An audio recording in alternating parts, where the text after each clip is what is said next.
Waiting. There we go. Okay, we are good to go. So, hello everyone, it's your favorite programming error that just refuses to be fixed. Code here. And yes, would you look at that? I am not taking a break from DDLC. He lied. He said he would take a break. But then he didn't take a break. How dare he?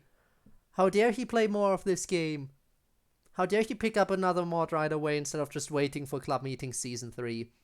Well, don't worry, we will play Club Meeting Season 3 as soon as the collection comes out, which hopefully it won't take much longer. Season 3 has been finished for quite a while as far as I'm aware. Yet the collection is still not out, but I mean, come on. In all seriousness, it should come out soon, right? I'd imagine it would come out soon. And once it does, I hope I can get into it as soon as possible. For now, though, we're going to be playing a new mod, which is Our Castle Walls. This one apparently has two vastly different endings, and should be about 9 to 15 hours long. If that is accurate, then it will take me anywhere between 3 and 5 streams. Let's increase that number to 6 because of how slow I am, and because of how easily I get distracted. Who knows, maybe it's even gonna be 7.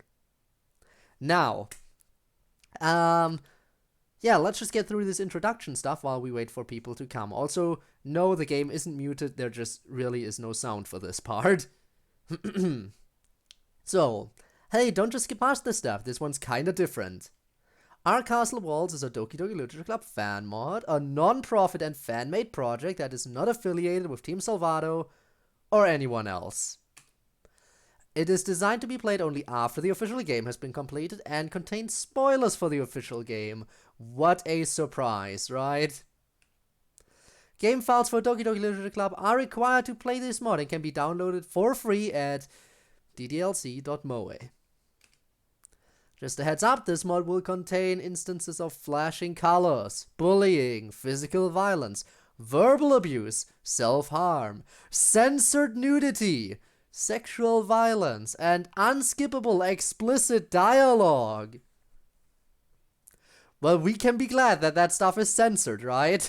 Otherwise, this would be kind of... I would be kind of screwed for playing this on Twitch. So, yeah. Yeah, that would be slightly problematic, wouldn't it be? Alright. Just double checking to make sure that the live notification and everything got sent out. Because at this point, normally Rob is already here. You know Rob. You know how quick on the trigger Rob is. But yeah, I feel like this is a good spot to wait on for a second, so that anyone who is watching this as a VOD will have this right here show up for a little bit of a bigger time frame, so they actually know what the hell is going on. Because I have a feeling this right here is definitely not gonna be for everyone. The sexual violence, I feel like especially, and the tiny little babies that for some reason play DDLC because they're not listening to warnings in the first place. Oh no, there's nudity. How could this be? How could there be nudity? Nudity in my DDLC mod, in my visual novel. How could they possibly do nudity? Well, I think that's long enough on the warnings, right? Yeah. Otherwise, this really will take like twice as long as they said on the website. There will be warnings shown right before the flashing colors or explicit content. Anyways, let's hop into this.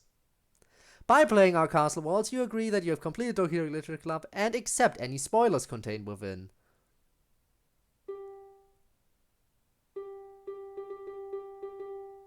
Interesting sound effect. Also, hello, Ivanov.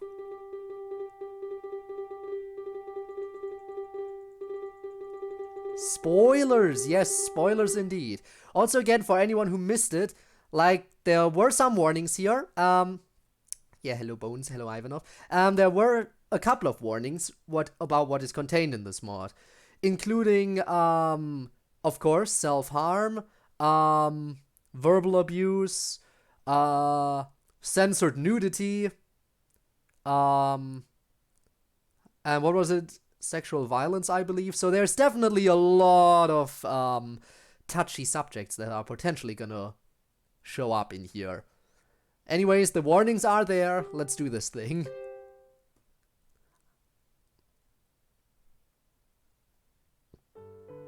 Interesting background, a mod by Mr. Zera the Man. Everyone's story with autism is different. So this is gonna be a lot about very interesting different topic. This is not WWE. What the fuck is this? Hello, Cold Celestial Dwarf. As you will see by looking at the tags, we're playing modded DDLC. This mod is called Our Castle Walls. This is my first time playing this mod. It features a bunch of very touchy topics, and you definitely have to have finished the original game before getting into this one. Otherwise, well, you're gonna get spoiled. But welcome anyway. If you're a fan of DDLC, I'm sure you would enjoy diving into more DDLC content created by other people. Yeah, you didn't expect it, right? You didn't expect it, but here it is. So, yeah. Yeah, absolutely no complaining. We just got through the warning screen. This looks jank. We'll see.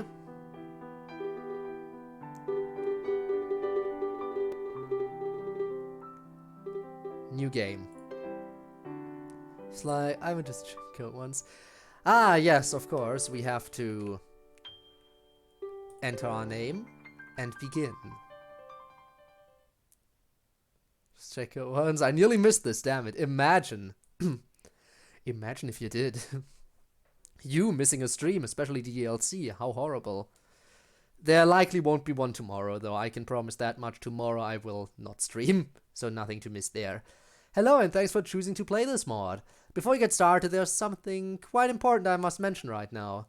There will be 8 parts in this mod where you will lose total control of being able to advance the text box. Don't be alarmed, though. It will only be used to properly time words along with certain music that plays or events that happen. This will happen to the text box to indicate when it will happen. Ah, great, flashing lights. Don't worry, it's not actually active right now. Just try clicking. Once you're in this box, you'll be able to mess around with the quick menu below before losing control to make any necessary changes to stuff. Oh, don't forget that the escape key on your keyboard brings up the save menu. Give it a try if you'd like. It works. When this mode is active, just sit back and relax. Don't touch anything until the text box does this to show when you will regain control. Flashing again. Oh, and another thing to mention is that this mod contains usage of colored words like this, or like this. These are used for important story details that should be remembered, or for different voices. Alright, enjoy the mod. Okay then. A table floating in a weird position. I'm not sure if this works too well with how it's positioned, contrasted to the background, but okay. Anyway, chapter 1, new friends. Also, Viking, welcome to the stream and thanks for the headbands. Tuesday, October 5th, 2:50 p.m. New music. Our story starts out in an area known as Northside. This feels very different from DDLC. This feels very, very different. A community of lakes and forests within the outskirts of town. It's a nice, rather quiet area with a population of around 1,100 people. A village big enough to where everyone doesn't know everyone, but small enough to where sometimes people drive their zero-turn lawnmowers on the main roads. I know this background. And here we have Northside High School, with an enrollment of around 550 students. It's located north of the bustling downtown city, hence the name. But most importantly, this is a story about a special boy that attends this very school.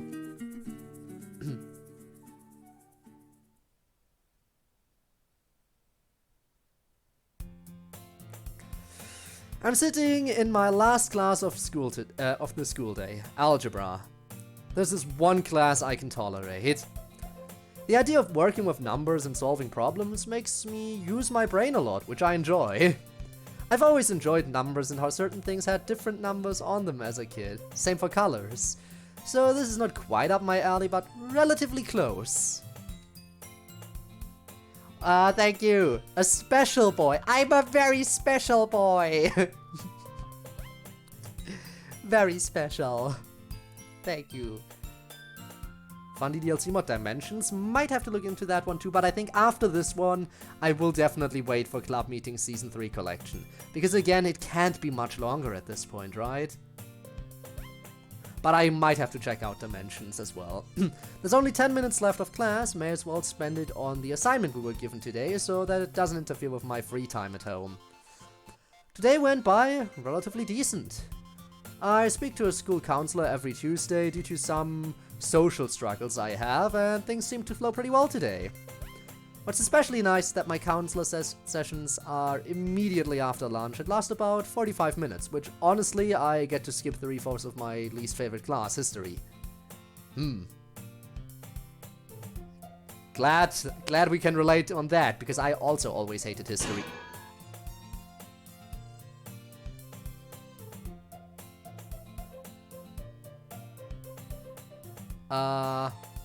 Or that happens.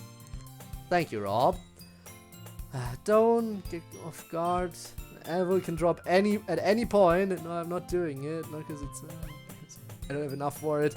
Well, you did try to warn me. I warned you, but you didn't read it in time. You did try. Thank you for trying, though. I appreciate it. What's also nice is that my history teacher understands the whole counseling situation and takes time to go through the lesson that day with me in person. 10 minutes pass and the bell finally rings. Another uneventful school day out of the way. I walk out of the classroom, backpack attached, and start making my way towards the school exit. But isn't that where people also enter? True. Also Mario, hi, Happy New Year indeed. Nice to see you again. I have to warn you about what we're playing today. There's gonna be some very heavy topics in this, so just be prepared if you want to stick around. But isn't that where people also enter? Whatever. It's gonna be a nice lazy day today. Time to go home and... Wait. Whoa. Hang on. Exenter. Someone catches my eye. That's one of my classmates. Why is her bow orange? This is weird. I am confused. It's Sayori. Sayori isn't exactly one of the popular girls in school, but she's always been friendly to mostly everyone from what I've seen. Yeah, that is absolutely an imposter. Orange looking kinda sus. Not gonna lie, I'm a little surprised I'm not friends with her. And I know a version 4 vs. Imposter is out. I think I might try that on Friday. I guess I just haven't had many opportunities to talk with her throughout high school. Most importantly, something in the visual department is what brought her to my attention. Eagerly approaching Sayori, I carefully tap on her shoulder to grab her attention this time. Hey Sayori! She slows down her walking and looks over to where I am. Oh, hi Code, what's going on? Irias. It's Irias. Yup, definitely. I get to see her. Now we get to see her. No, we will not. No proficiency with the rope is being tested here. Your bow you usually wear is orange today. What brought upon this change? Her eyes are turned upwards as if she's looking towards the ceiling. Oh, I almost forgot. I guess I wanted to try something different today, and only a few people noticed. Dang. That's gotta feel bad. I guess they are similar in color, but I noticed right away. I was just wondering anyways. She smiles at me with acknowledgement, looks away and continues walking. But where I'm heading is in the same direction, so the awkwardly unintentional walking in the same direction motion ensues. Ah, horrible. Passing by the cafeteria, I walk past the poster board that shows various papers and flyers, mainly for school-related events. I stop in my tracks because one of the flyers sticks out like a sore thumb. As Sayori walks away from me, I took the flyer off the board and inspected. Do you want to broaden your literary horizons and discover cool new books? Do you like discussing with people just why Harry Potter is better than Shakespeare or why such comparisons are utterly meaningless? Then come down to our daily after-school sessions where we explore a variety of stuff to read and talk about everything we liked or hated about it. Literature Club meetings every school day at 3 p.m. in room 367. See you there. I'm losing it with Devil May Cry 5 on Hell and Hell. Enclosed spaces with barriers. Unable to idle at start. Unable to idle at start.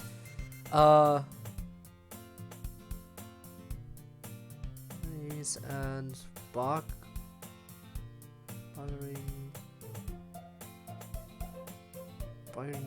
Help. I don't know how to help you because I don't know anything about Devil May Cry. I literally can't help you, even if I wanted to.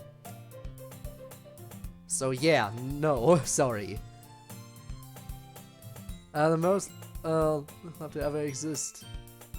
It wants the whole club room on fire. No. Why? Why would it? It didn't. So many colors. There's literally 4 colors. Okay. Is that our castle walls? Also, hi. Yes, Stormuse, it is our castle walls. I have heard about it in the past. The name was recently brought up to me again. I was like, hey, you know what? Let's give it a try. And so I gave it a try.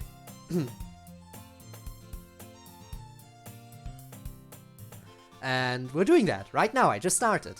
So many colors. Blue, pink, purple. Has this always been here? Why am I just now noticing this? Streamed it not too long ago? Ooh. You know what? When I'm done, I might have to check out... when I'm done, I might have to check out your playthrough because I'm curious. Depends on how good I think it is, but if I want to see more of it, then I definitely know where to look. But what do you think about it? Do you think this mod was pretty good? Decent? Maybe below average?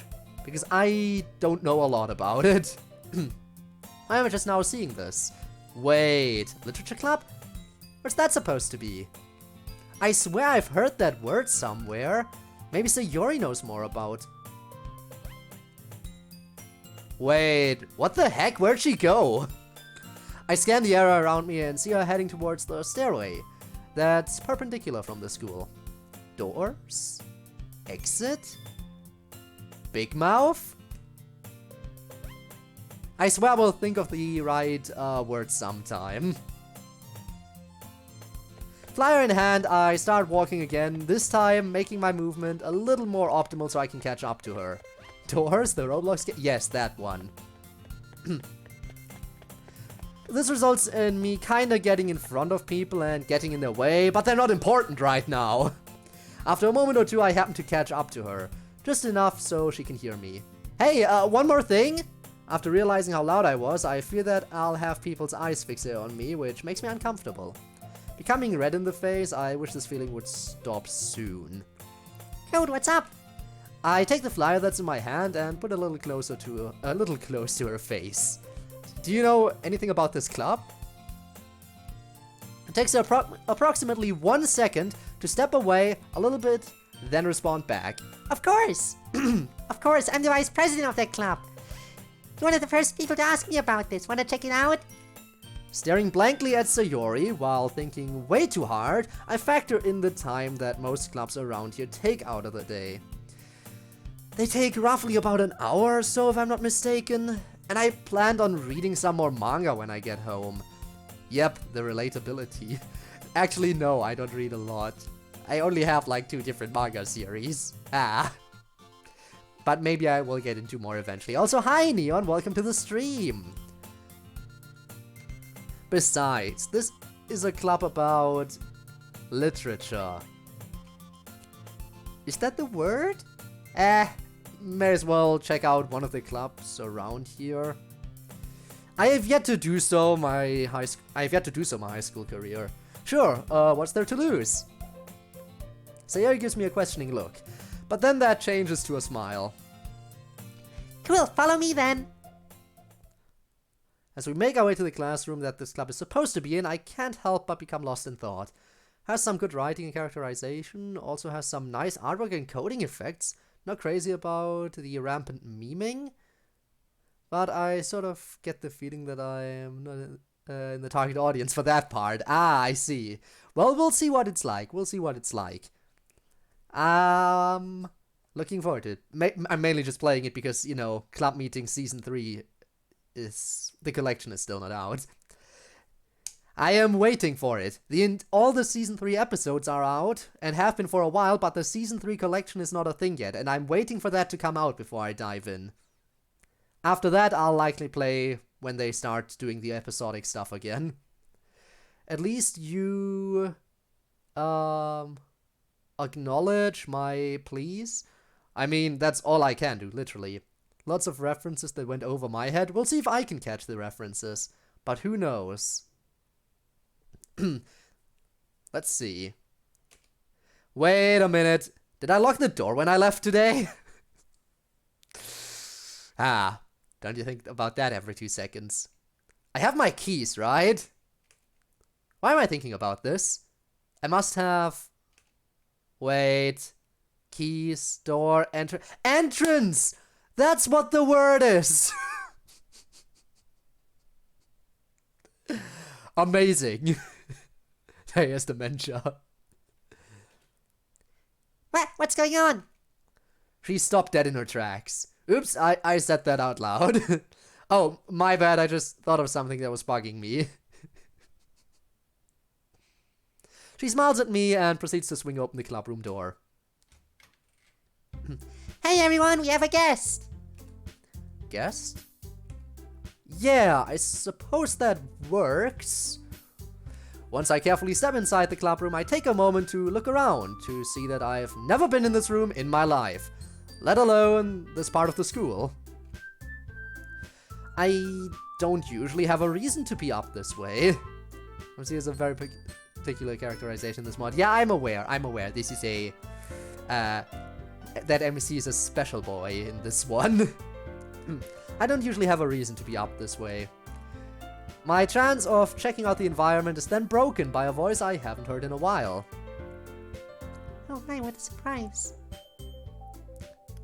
Oh, Code? I look at the girl in front of me and inspect her, all while avoiding eye contact. Wait. That's Monica. Monica. What? Why is she... Monica, I thought you were in the debate club. I've never spoken to Monica in my life, and I blurted out something like this to her. This is too forward of me. Why do I do this? Before I look slightly down on the ground, I catch a glimpse of a rather blank look on her face as her hand now leaves her hips. Yes, I was. That was last year, though. I was starting to get fed up with how things were turning out, so I left that club to create this one. What brings you here in the first place? Well, I may as well be honest with her to make up for feeling like I'm out of place. That's when I look back up to her. I saw the flyer on the board near the school entrance and asked Sayori about it. Monica's expression lightens and then she puts on a smile. Well, that's good to know. Do you enjoy reading? Reading? So that's what I'm getting myself into. Well, I do read in my free time every now and then, so I suppose so? Wonderful. As president, I'll try to make sure you feel welcome here. The most popular girl in school is being nice to me. This feels good. Thank you, Monica. That's very nice of you. It only feels right to bow in front of her. This is my first time interacting with her after all. As soon as I'm up straight, I see Monica, still ever so happy, return to her desk and pull out a sheet of paper. Something to my right gets caught in my peripheral vision, to which I rotate my whole body to where my sight takes me. Welcome to the literature club. It's nice of you to stop by. Wait. The girl that's now in front of me has purple hair. Purple. Oh. Music change. Ooh. 20% battery, need to charge. Well then, find a charger and do that. Purple is one of my favorite colors. She's only about 2 inches taller than me, and she's also kind of pretty.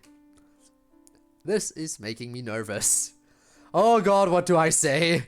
No, don't get flustered. Think of something to say. Hello?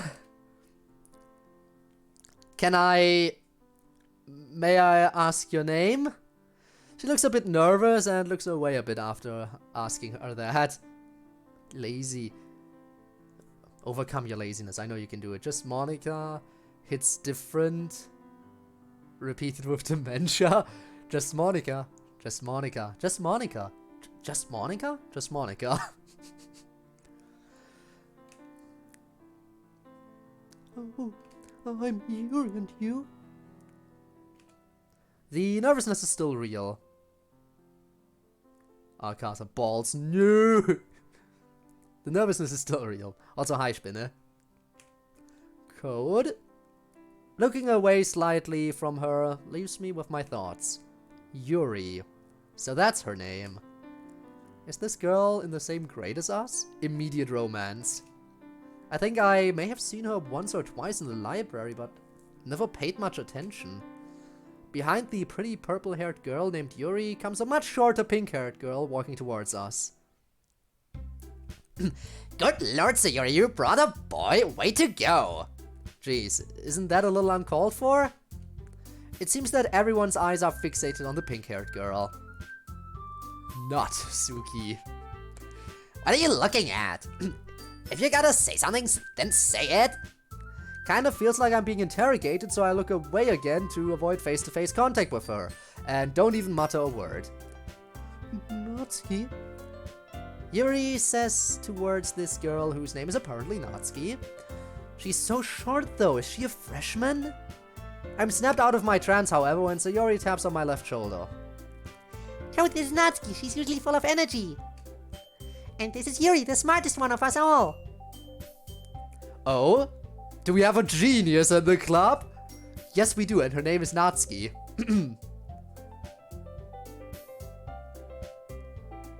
Natsaki. Imagine. Natsaki. That is absolutely what you would love to be called, right? But yeah, Natsuki. Again, we were kind of on that how is it pronounced thing that has come up so many times, and I think I have a handle on it. At least it's better than how TTS pronounces Sayori's name. Sorry.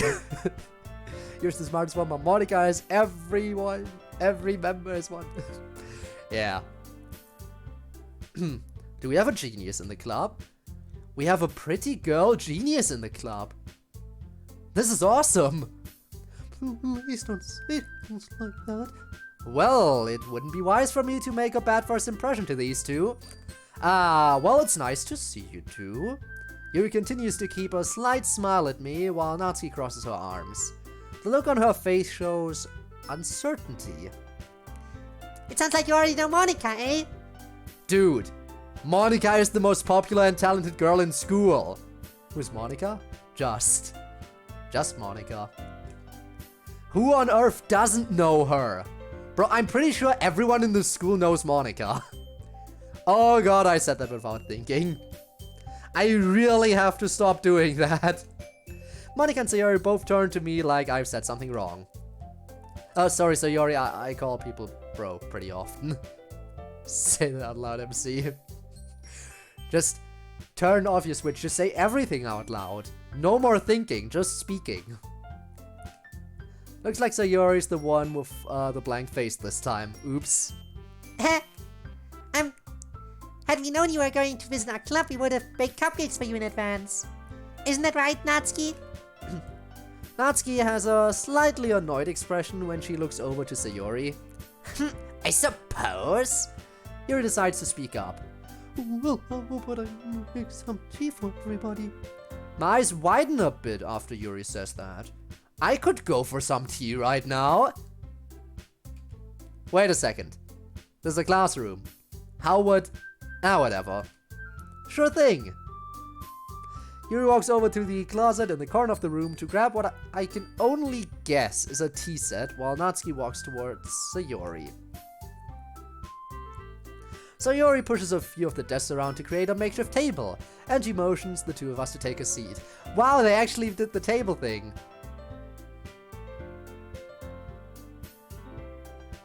Okay then.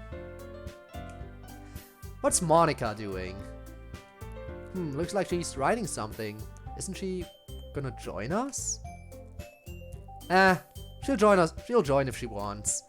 Since I don't really know Sayori Natsuki that well, I figured an open-ended question would be one way to be an icebreaker. So, Sayori Natsuki, if I may ask, what do you two like to read? Sayori's the first to have her mouth open. I think this background is used in the Switcheroo mod too. I have recognized like one other custom background, which was of the schoolyard that they showed in the beginning. So that's definitely one I recognized as well from another mod. It's interesting when you see like stuff like that pop up again sometimes. Why does Sayori have a low quality bow in her hair? Because she tried a different color bow today. Not sure if that's gonna stick or if she's gonna go back to red tomorrow, but we'll see. We shall see. Well, I'm comfortable with most genres except horror. I have a hard time with sci-fi as well. Believe it or not, I don't mind books that are meant for a younger demographic. That's nothing to be ashamed of, but why is she making a house with her fingers? Natsuki is next to speak up. I'm an avid manga reader, but don't even think I would read shonen manga. Oh, she reads manga. That's one thing we kinda have in common. Kinda. Maybe this girl isn't so bad. Oh, have you read the manga about the blue robot cat? The one with no ears? I did when I was younger. It was cool and all, but I grew out of it. Okay. I guess that's understandable. Secret lost twin sister, yeah, or that. Everyone has something in common with MC in this world. At least a little bit. A few seconds later, Yuri returns to the table carrying a tea set. She places a teacup in front of each of us and carefully pours hot tea for us all. How are you able to keep a tea set in this classroom? Oh, I was able to get the teacher's permission beforehand. Do you like oolong tea, Code? Oolong tea? I've never had it in my life. I slowly take a sip of the tea and I gotta admit, this tastes good. I always enjoyed the warm, soothing feeling that accompanies this. Yuri, this is really good. It has a kind of formal feel to it, like jasmine tea. Oh, I never thought of that. I like that. Judging by the even brighter smile on her face, I'm gonna assume I just made her day. Yuri then pours herself a cup and sits down at the closest available chair. So, what kinds of things do you like to read? The things I like to read. I kinda like manga. My interest in it has lowered recently. I kinda enjoy romance novels, as cheesy as it sounds, and some adventure novels are rather fun to get into. You hate tea? Why would you hate tea? Tea can be nice. I don't get what's wrong with it. I haven't had a cup of tea in a while. Should maybe go for one after the stream. To help me recover from reading all this. Sayori Natsuki's heads perk up a little bit. Were they not expecting me to be the kind of guy who can appreciate that kind of stuff? However, they both remain quiet. So, somewhat of a reader, I guess. Yeah, that sounds correct. If I were to flat out lie to her and say I read a bunch of stuff, that would get messy real fast, so better just tell the truth and be myself. Disgusting. Sounds to me like you've never had good tea. There's so many varieties of tea. You just never had any good one, probably. Like, yeah, I don't like every type of tea out there either. Naturally, like, everyone has their flavor preferences. I usually prefer the slightly more sweet variety of tea. Like, if it's very fruity, that's normally peak tea for me.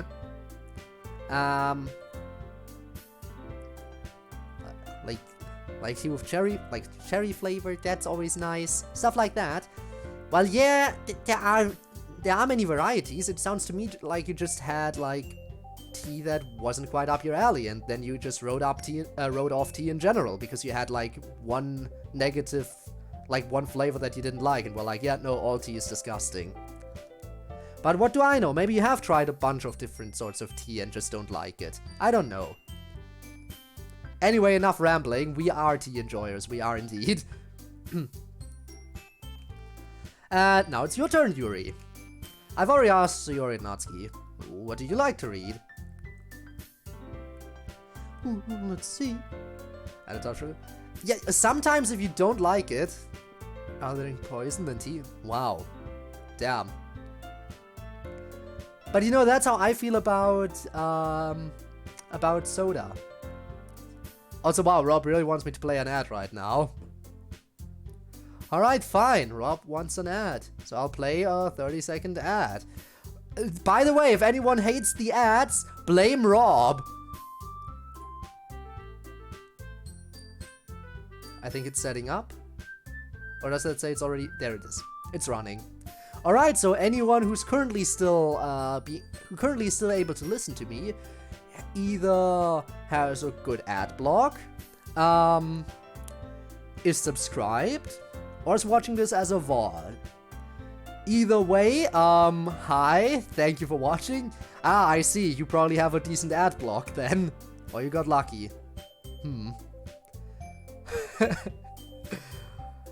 Damn.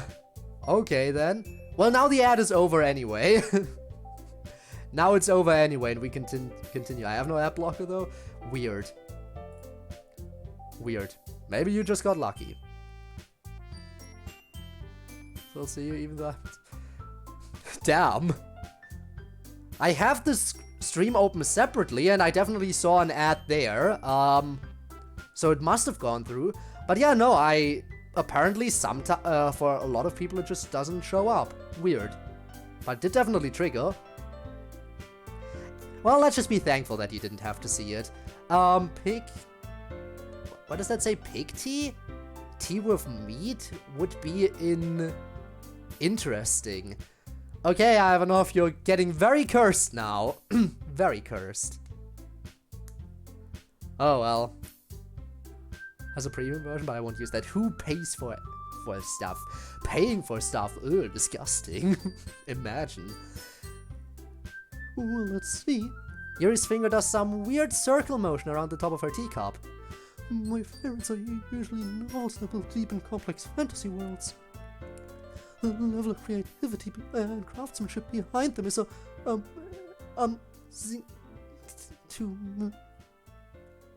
Oh no. Until a good so is or I can read this perfectly.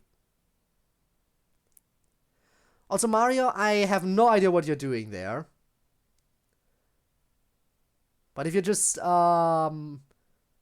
repeating random stuff here that has nothing to do with anything, then I don't know what to tell you about it. It's weird. You're just being weird here.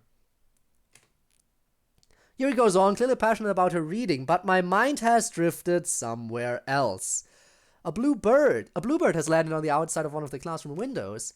Man, that bird is far away. So I have the advantage of your own lack of imagination to completely throw you for a loop. Anyway, I've been considering looking into reading some horror stories. Huh? Oh, I probably shouldn't have spaced out on her like that. That wasn't very nice of me. Really, I wouldn't have expected that, Yuri, for someone as gentle as you. I didn't even hear Monica approach us. Wait, if you... Yeah.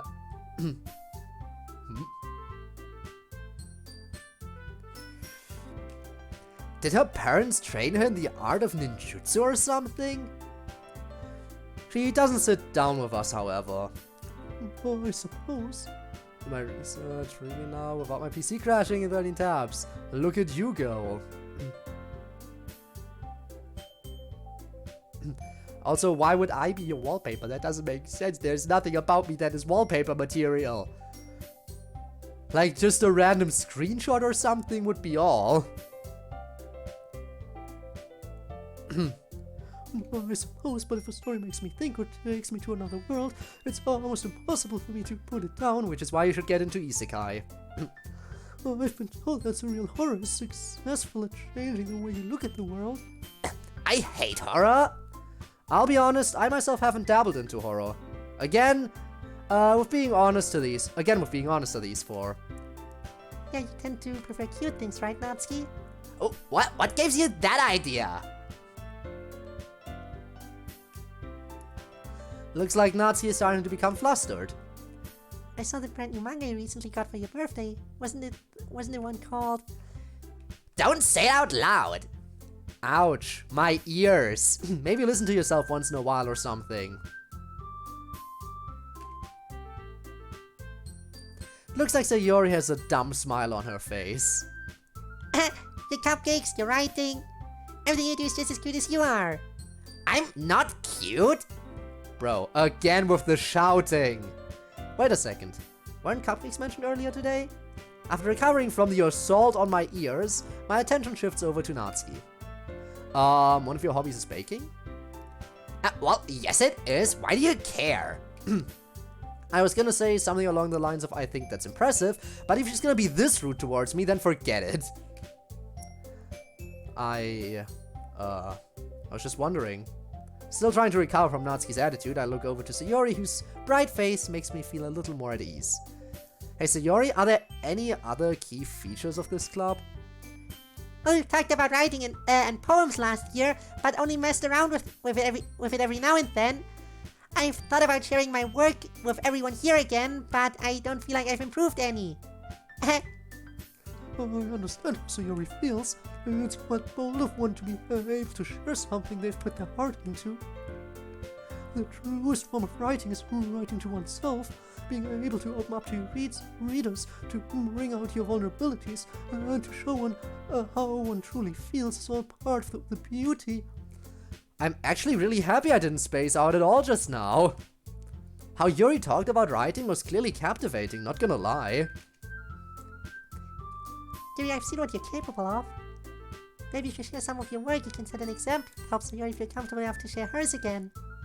That's some pretty solid advice from Monica. Natsuki looks around at all of us. Reading everyone's poems again doesn't sound too bad, but it's not like I want to. It's not like I want to or anything. Bakas. Features. The thirst. The thirst is real. Isn't it always, though? I'm sorry, what? All of us say nothing for a short time, which makes me feel a little bit awkward, but thankfully that feeling goes away once Monica speaks up. Okay, I have an idea, everyone.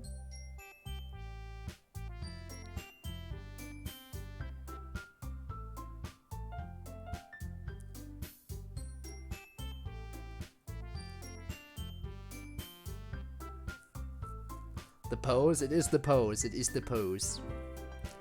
Okay, everyone, I have an idea. Let's go home and write a poem of our own. Then, next time we meet, we'll all share them with each other.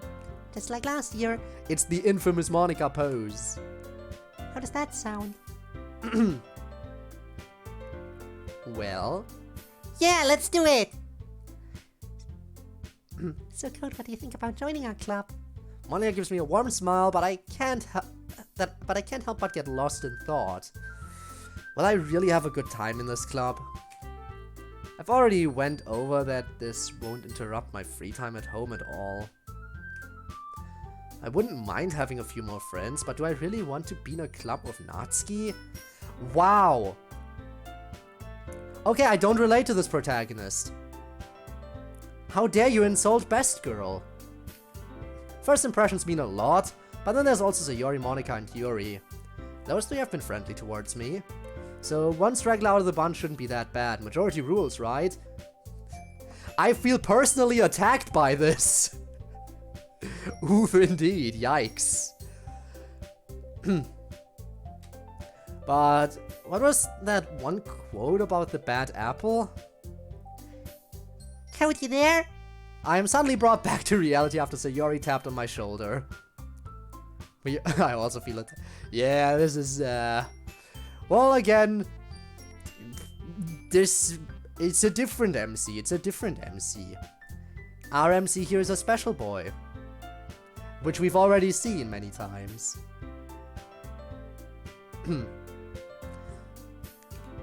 Oh, sorry, didn't mean to space out. I'd better make eye contact with Monica right now. She is the club president and all. Yes, I would like to join. Y'all seem like a nice bunch. I flash a smile toward Monica as she does the same. That makes it official. Welcome to the Literature Club. I instinctively bring my left hand to the back of my head. Thanks. Okay, everyone. I think with that we can officially end today's meeting on a good note. Everyone remember tonight's assignment. Write a poem to bring to the next meeting so that we can... Who's gonna take care of the makeshift table of desks we made? Code? Hearing how you express yourselves. What? Huh? You say something? MC seems to be more sensitive than the OG MC. I see. I mean that, again, they are different characters. And you can't even compare, like, every mod takes a different approach to MC, I feel like. A lot of mods, at least, do. Like, especially, that becomes especially clear with club meetings, where, you know, MC actually is his own unique character. Separate from the player entity, so, you know. What? Oh, yeah, of course. Our meeting is dismissed now. The other members will clean up the mess here. We got this. Tired, sorry, bye. Alright, Mario, see you around another time. She then proceeds to give me a thumbs up. That's nice of her. Hey, that's a new sprite. I haven't seen that one before. Thumbs up, Monica. Very new.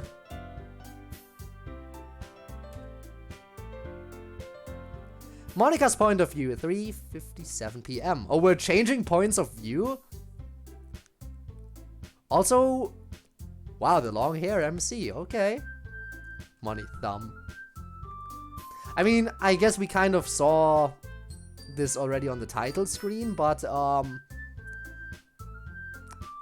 title screen MC had wore the hair open and not tied together.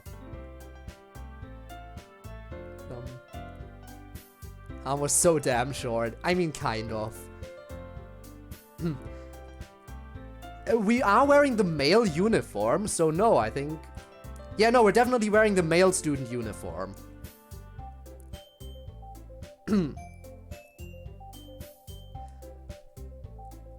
Okay, Monica, I'll see you another time. Femboy? Femboy code. Okay, that turned out a little better than I thought. Just has a ponytail, yeah. Guys can have long hair. True. Again, but some people just, you know, some people just assume long hair in anime indicative of female character, which I guess is fair. That's a lot of the time it's accurate, but not always. Isn't gonna be any Yuri. Well, there is gonna be censored nudity, so I don't know what I'm in for. Rejects traditional gendered hairstyles, as one should. As one should. There shouldn't be any restrictions. One must yearn for true gender equality. People of any gender can wear any hairstyles they wish. among other things. Come on. To be fair, Natsuki is standoffish to people, making her repulsive. Well, I like her. Oh well. Okay, that turned out a little better than I thought. Right, we're in Monica's mind now. Gotta think about this. Amogus. Yes, of course, Amogus.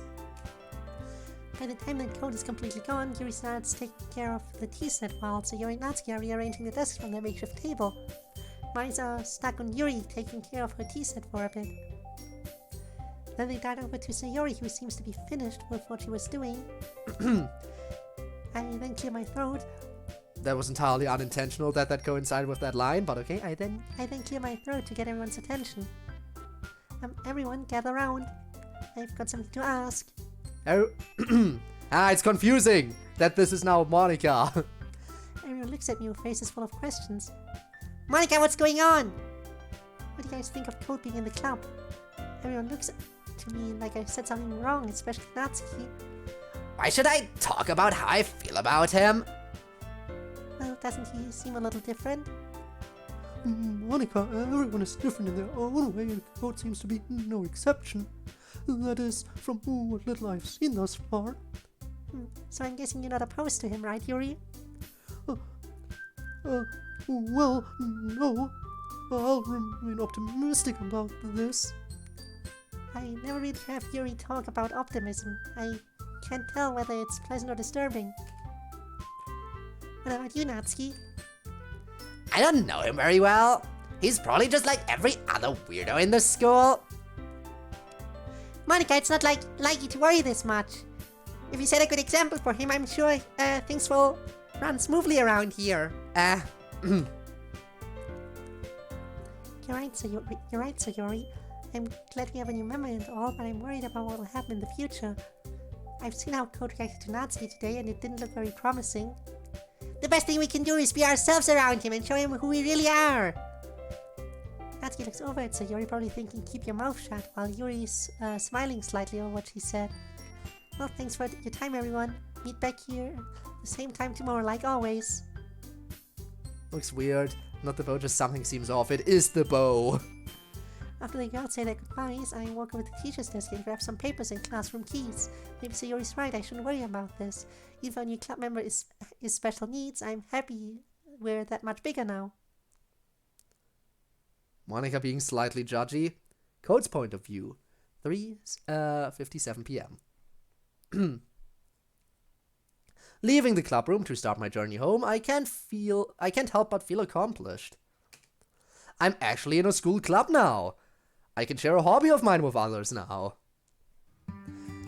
Walking out to the school campus and into the courtyard shows various students idling about, along with red and yellow trees swaying slightly with the wind. Yet on the art they're all green. Gonna sleep early 1 a.m, schoolgooper. Yeah, you do that, you get some rest when you need to. The environment is a little different due to me walking home nearly an hour later than usual, but it's nothing I can't get used to. The autumn breeze and the smell of freshly cut grass feels quite pleasant and overall adds to the good mood I have going on. Maybe me being in a club will help with my future somehow. Sleep early now, but studies go first. Yeah, always focus on your studies. Your future depends on that stuff after all. I am why Natsuki can be disliked from the other's point of view. Yep, but I still like her. She's just a massive tsundere, you know, and we know that. Mom and Dad will be so proud now that I'm part of... I stop dead in my tracks and stare at the tree that's in front of me. Well, for studying, yeah, imagine doing that. But that doesn't mean I'll go to sleep yet, I still have some time. Fair. Mom, Dad, Big Brother. Ka-san, Oto-san, Oni-san. It's been lonely without you guys. Oh. Please tell me that's just because we moved out and are living on our own to attend the school and stuff. I am kind of looking forward to it, yes. I never beat that one bonus song, but... In the original one, but trauma time? Hopefully we just moved out. I wish you all still here. I miss you so... Shaking my head to get out of the trance I was just in, I forced myself to keep on walking home. I guess it is trauma. And here I was hoping they just weren't living together anymore. Minutes pass, and my mind begins to wander, mainly thinking about what Monica said. What did Monica say at the end of today? No, seriously, what was it? I'm sure I'll think of it later. Next, an image of Natsuki, making her face pops into my mind. She said she likes manga, but... I don't know, man. All your streams are 3 hours? Usually around 3 hours, yes. Sometimes a bit sometimes I go on for a bit longer, and on very rare occasions I cut off early. Like with Helltaker, because there just wasn't anything else to do. I don't know, man. She shouted too much today. Sayori's smiling face shows up next. Sayori, eh? I knew she was a people person, but I didn't expect her to be in a club like this one. Go figure. There will need 2 streams for Imposter V4. Is it that big? Oh damn, I'm looking forward to it now. Go figure. She's pretty cool though. Then Yuri's small smile appears in my mind. Yuri. How have I never interacted with her until today? You know the FNF mod... You know, when it comes to big FNF mods, I thought Sayori's notebook was massive because it took 2 hours to finish. But 2 streams for Imposter V4? That's a yikes. I'm looking forward to it. I'm really looking forward to it then. Yuri, how have I never interacted with her until today? She's so pretty and she even made tea for us all today. Not a lot of people in the school are that nice to me. I think she said something about how books take her to another world or something. What if I brought one of my books in for her? Looking up to the sky, I can't help but smile at the thought of Yuri accepting one of my books. Yeah, that's a great idea. My dad always taught me to choose my friends wisely, and I think Yuri will be just fine. Looking back down below, I could care less about my surroundings right now. Thanks, Dad. With the anticipation and excitement of the thoughts of sharing one of my favorite books with someone else, I then begin running home. Yeah, it seems like this MC has a preference. And I mean, there's only 2 endings in this. I know there's 2 endings, so it's not like each character's gonna have their own route. We're definitely going for Yuri. If there were more endings, then I would think, hey, maybe there are multiple, maybe you can get with each one. But yeah, it seems you either get Yuri or you get no one. Because I only know of the 2 endings. Good ending and bad ending, classic. Yup, we'll see how it plays out. We'll see how well I can do. I know you don't have to confirm it. It literally said so on the website I downloaded it from. That's also where it said that it would take like between 9 and 15 hours to play through. So I know a little bit already, at least. With the anticipation... Yeah, I just read this. I'm almost there anyways. I'm feeling a bit tired after all that running, but I made it. Entering the domain I call home, I lock the door behind me. Once I'm in, I quickly place my backpack on the couch. Turning around to face my stairs, I head up to my room to change clothes. Once I'm in, I take off my school uniform and switch into some more normal clothes. Our school uniform is a little bit stuffy, which I don't mind. Keeps me comfy even when the temperatures drop, but sometimes it's a bit restricting. After switching into jeans and a t-shirt, I leave my room and make my way over to the TV in the living room. Because why would I use the TV in my room? What really hates everyone except Yuri? Hey, that's not it. Come on. They just hate Natsuki. I mean, we get along with everyone except for Natsuki just fine. My parents bought a record player when I was little, and it still works to this day. It's really amazing. The first record I see in our stack of them is one of my favorite heavy metal vinyls that I recently picked up. Once I take it out of the case, it gets placed on the player and I set the needle on the vinyl. Can't help but feel more happy as soon as the sounds of one of my favorite songs starts playing. Walking over to the freezer, I grab a frozen pizza and begin tearing off the single-use plastic wrapping to prepare for dinner time.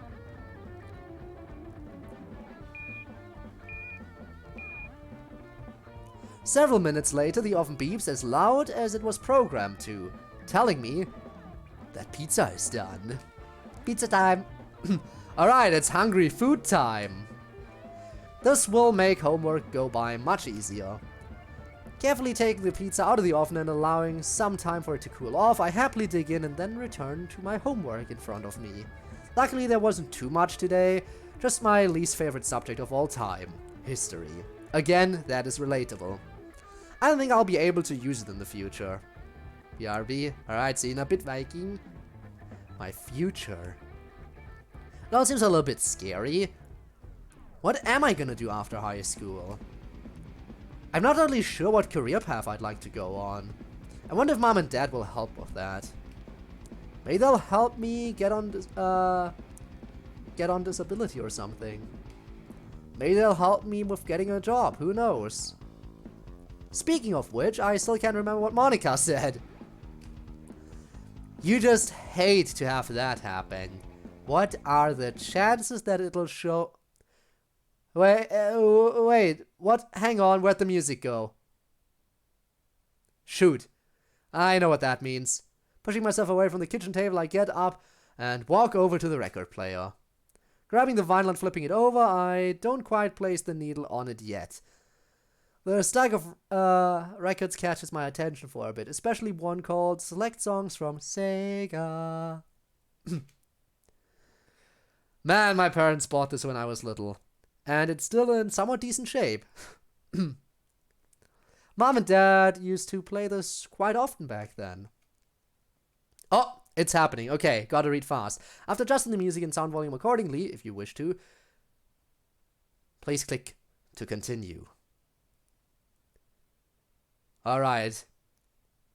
You gotta say it like that every time now. Do I? Maybe. But what are the chances it pops up again?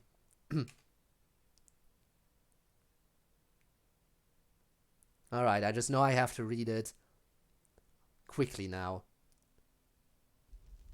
I don't know why it's called that. Mom and Dad loved each other very much back then, but even still to this day, even if they're far away.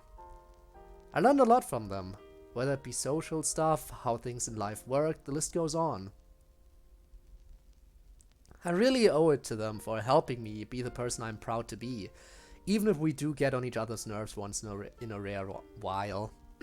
I remember the few times when I was little when Mom and Dad would dance in this very living room to this record.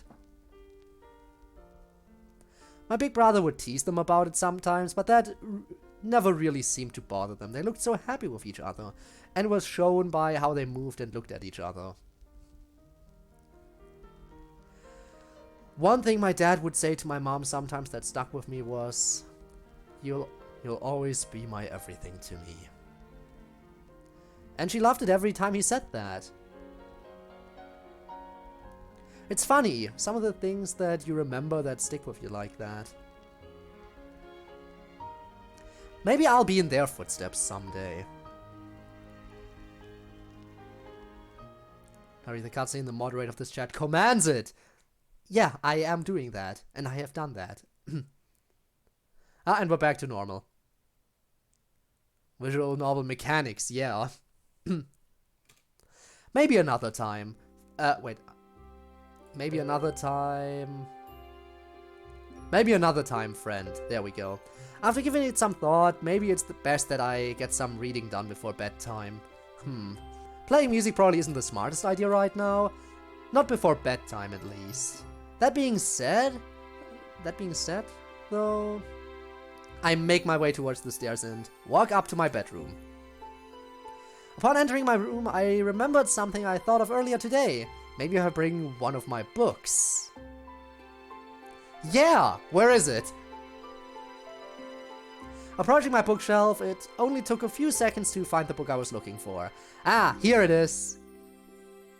Ellie, the Jungle's Savior. I really hope she'll like this one. Book in hand, running downstairs to where my backpack is, I open it up and place the book in it. My hands begin to fidget a little bit out of excitement, but that doesn't last for long. I think I've done everything down here I need for the night. Walking back upstairs to my room, I change into the proper clothes for bedtime, stretch for a bit, and then hop in bed, rolling over on my left side. Also, Mr. Zera, the man, hello! The man? Yes, hello! It is you! I'm really enjoying the mod so far, by the way. Just got into it the day after I learned about it. Actually, not the day, 2 days after I learned about it. It's 2 days after I... well, not... Again, I've heard the name in passing. But after it was mentioned to me during that one stream, I looked into it, then prepared it, then I did one more stream, and now we're playing it. Because I was like, let's give it a try. And... thank you for being here, by the way. Appreciate that. Yeah, I just started. So far, the one thing I have to say is... man, it feels bad that Natsuki is the only one we don't get along with. Feels bad, man. But maybe that'll solve itself at some point. At least that's what I'm hoping. Because again, as a big Natsuki fan myself, it kinda hurts to see that. But it's understandable.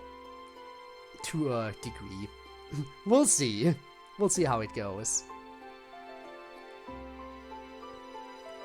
Changing the proper clothes for bedtime, stretch a bit, then hop into bed, rolling over on my left side. Doesn't take long for me to get comfy and get lost in thought. I know I already said it, but I hope Yuri likes the book I bring in for her. Would be nice. It would also be nice to get to know her a little better. We'll see what happens.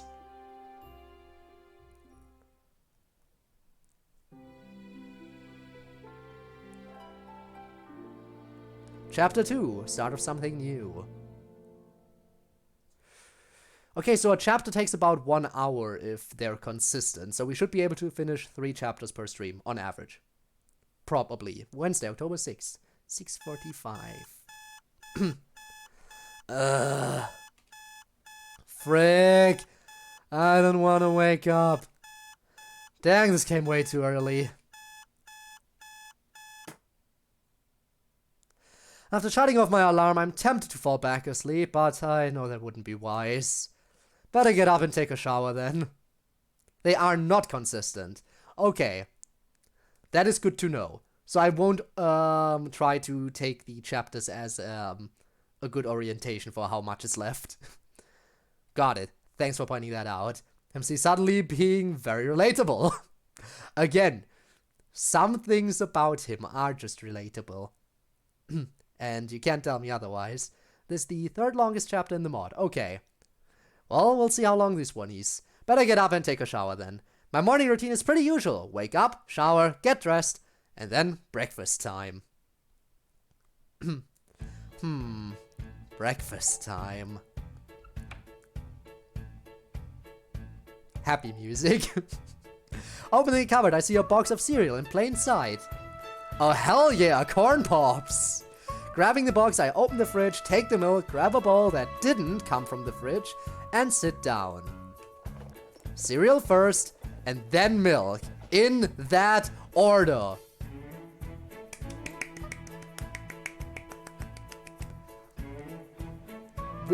MC knows what's up. Again, you can only break the order if you still have milk left in the bowl and you want to add some more cereal to it to balance it out again. That is the exception to the rule. Alternative exception, there's only so much milk left in the bottle, so you empty out the milk to see just how much cereal you need to balance it out. If it's not one of those 2 situations, this is the correct order. And I refuse to accept any other opinion. He knows that, of course he knows that. It is nice music too. Commence eating! Munch, munch, munch. Gotta have my pops. Pops. Dad. No, stop it! This is breakfast time, not sad time. After that, breakfast goes by relatively quickly, but 1 bowl never seems like enough. I'm always really hungry around lunchtime, but if I eat more than 1 bowl for breakfast, then I'll feel sick on the walk to school. I don't know which is the lesser of the 2 evils, so I may as well stick to routine. Making sure to lock the door on the way out, I start my walk to school. We will absolutely think later today we will absolutely once again think about, did I lock the door? Because again, that too can be relatable. At least I think I've gotten kind of out of the habit of constantly thinking about that. But I do sometimes still think, wait a second. I take like 2 steps away from the door after locking it, I'm already like, wait, did I? But I like to think I've gotten a little bit better at keeping that in mind. But that was a regular occurrence for me for the longest time. Alright, let's go. School. The walk there is usually pretty uneventful. Avoiding people and not making eye contact has pretty much become second nature. If I don't bother them, they won't bother me, right? No news is good news, as my dad always said. Approaching the school's entrance, everything is pretty normal so far. That is until I start making my way to my locker. Hey, stupid. Oh no, someone's picking on us. Hey, stupid. Okay, who is this? Now I'm curious, character with sprites or just random background character that didn't deserve a sprite? Huh? Who said that? I look around to see who said that.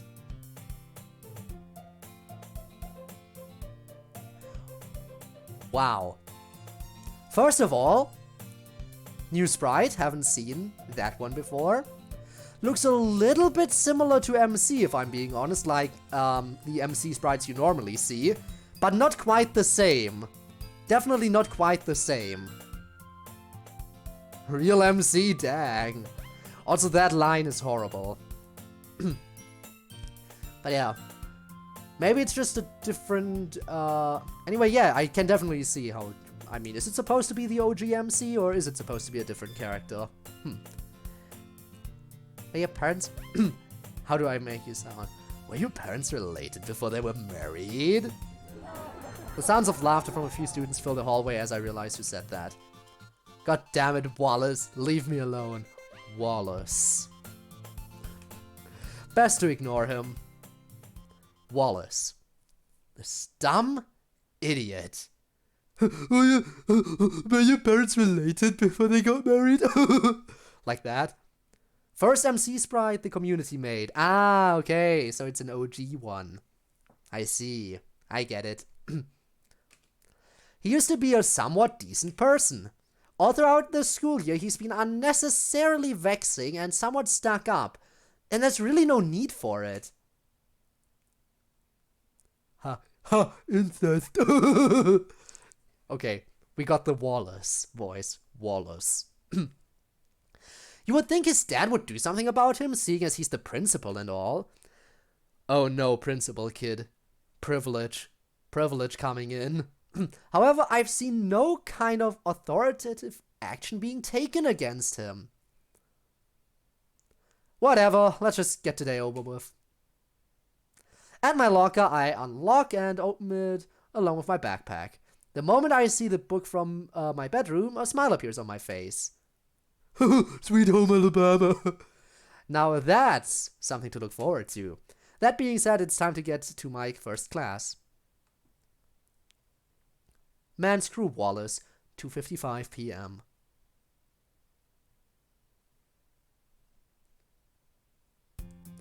Here I am, trying to finish the algebra assignment that was given to us today so that it doesn't interfere with my time at home too much. Today was quite the drag, nothing too eventful happened. I happened to see Natsuki at one point in time in the hallways earlier today. Made me remember back to yesterday when she told us she reads manga. Maybe I should try talking to her today. Maybe I'll get to find out what... Oh good, class is over. With that, I hastily stuff my homework in my bag. Quickly getting up and leaving classroom, I make my way to the club room.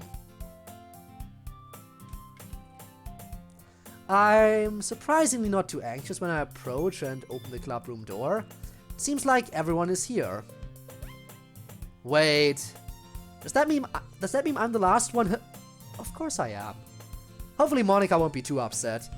Doesn't take long for Monica to get up from the teacher's desk and walk over to me. Hi again, Code. Glad to see you didn't run away on us. The idea of running away from this group this early on just doesn't seem right. I wouldn't dare. This might be a little different for me, but I'm happy to be here. Well, that's good. At least some here is happy. Why did she say that last part less loudly? Out of context, so which line was that? Probably the Sweet Home Alabama one or something. Sorry, not sorry. Oh, we'll see. Oh well. I turn to my right to see if I can spot Natsuki anywhere, but Yuri's blocking my vision. Thanks for showing up again, Code. I hope this isn't too overwhelming commitment for you, but you mentioned you're somewhat accustomed to literature. Ah, it's no problem. Oh, come on! Like he deserves any slack? I don't know if you plan to just come here and hang out or what, but if you don't take us seriously, then you won't see the end of it. Could you just... Monica then interrupts. Natsuki, you certainly have a big mouth for someone who keeps a manga collection in the club room. The frustration on Natsuki's face is so real, I think I can see some wrinkles. Wait. Why am I looking for them? Manga is literature? Can somebody turn the volume knob down on this girl? Wait. Was I right then yesterday? Sweet Home. Yeah, that's something to look forward to. Oh no! If that's connected like that, that is yikes. Natsuki storms off to the closet. Sayori then shows up beside Yuri, opposite of where Natsuki was. Oh, hi, Code. Sayori's friendly attitude is quite refreshing. Ah, hello Sayori. Back to the red bow it looks like. Yeah, I wanted to go back to my old one. Are you excited for your first real day of the club? You mean, yesterday wasn't real? It was an illusion. Yeah, I suppose. I have a general idea of what I want to do today. Please make a clip channel. Like if you mean on the Discord, there is a clip channel. Like if you look on the Discord, and you look through the text channels, near the bottom there's one called Clips. Don't know if that is what you were talking about, but that one exists. I have a general idea of what I want to do today. Well, that's good. I think Yuri may have brought you something today. Oh, wait, Sayori? No way. Oh, you did? Not really. Sayori seems to find amusement in this, as her expression seems to be more mischievous. Don't be shy. Maybe a little positivity will help? I won't judge, Yuri. But Sayori made it sound like a big deal when it's really not. What do I do? The curiosity is killing me. I want to know what she could have brought in. But it seems like a good first step would be to make Yuri feel better. No need to worry, I think that's very considerate of you to bring something like this in for me. I'm certain I'll like whatever you got. Alright, well, here. Yuri reaches into a bag and pulls out a book. I didn't want you to feel left out, so I picked out a book that I thought you might enjoy. It's a short read, so it should be... And even if you don't usually... She didn't want me to feel left out? This is amazing! But does she know what that feels like? Does she know what that feels like too? I take the book she gave me and put it inside my backpack. Next I pull out the book I brought to present to her. Well, Yuri, great minds think alike, as they say, because I brought a book from home that I thought you would like. I enthusiastically hand her my book. Let's see her reaction. I have no idea what this book is about. I just read the title. Thank you, Code. You didn't have to do that. I'll definitely give it a read sometime. It's usually hard to figure out what someone means by sometime. They could be genuine, or they could be using that word just to get you off their back and never participate in what the word was associated with. Lord only knows that's happened to me way too many times, and it's disappointing every time it happens. My eyes drift over to Sayori for a split second. Is she blushing? That's not important. Sayori then walks over to the southeast corner of the club room, near Monica at the teacher's desk. Maybe I'll talk with her a little at a later time. And read the book I gave you on your own pace. I look forward to hearing what you think. Oh? You must be talking about the book she gave me. It'd be only fair to check it out at some point in time. Understood. I then gave her a friendly nod, and she walks over to the exact center of the classroom and takes a seat. Looks like everyone is all settled in. Isn't Monica gonna kick off some activity for the club? I mean, she is the president and all. Maybe another day. Ah, that's right. I want to spend a little bit of time with Natsuki today. I kinda wanna see what kind of manga she Oh no. Huh? That sounded like it came from the closet. Maybe I should go and check it out. I'll proceed to walk over to where the noise came from and see Natsuki reaching for stuff in the closet. Hey, what's happening over here? God dang it, Monica! God dang Monica, she never putting my stuff back in the right spot? What's the use in keeping your collection organized if someone else is just gonna mess it up? Dang, this girl's speaking the truth. Wait, collection? What kind of collection, though? Hey, I know that feel all too well. It's one of the worst things. Tell me about it. Didn't you say you read manga? I used to, quite often. I think we talked about this yesterday. Yeah, what else did you say you like to read? The nervousness isn't going away. Romance? Adventure books? He's into the bromance!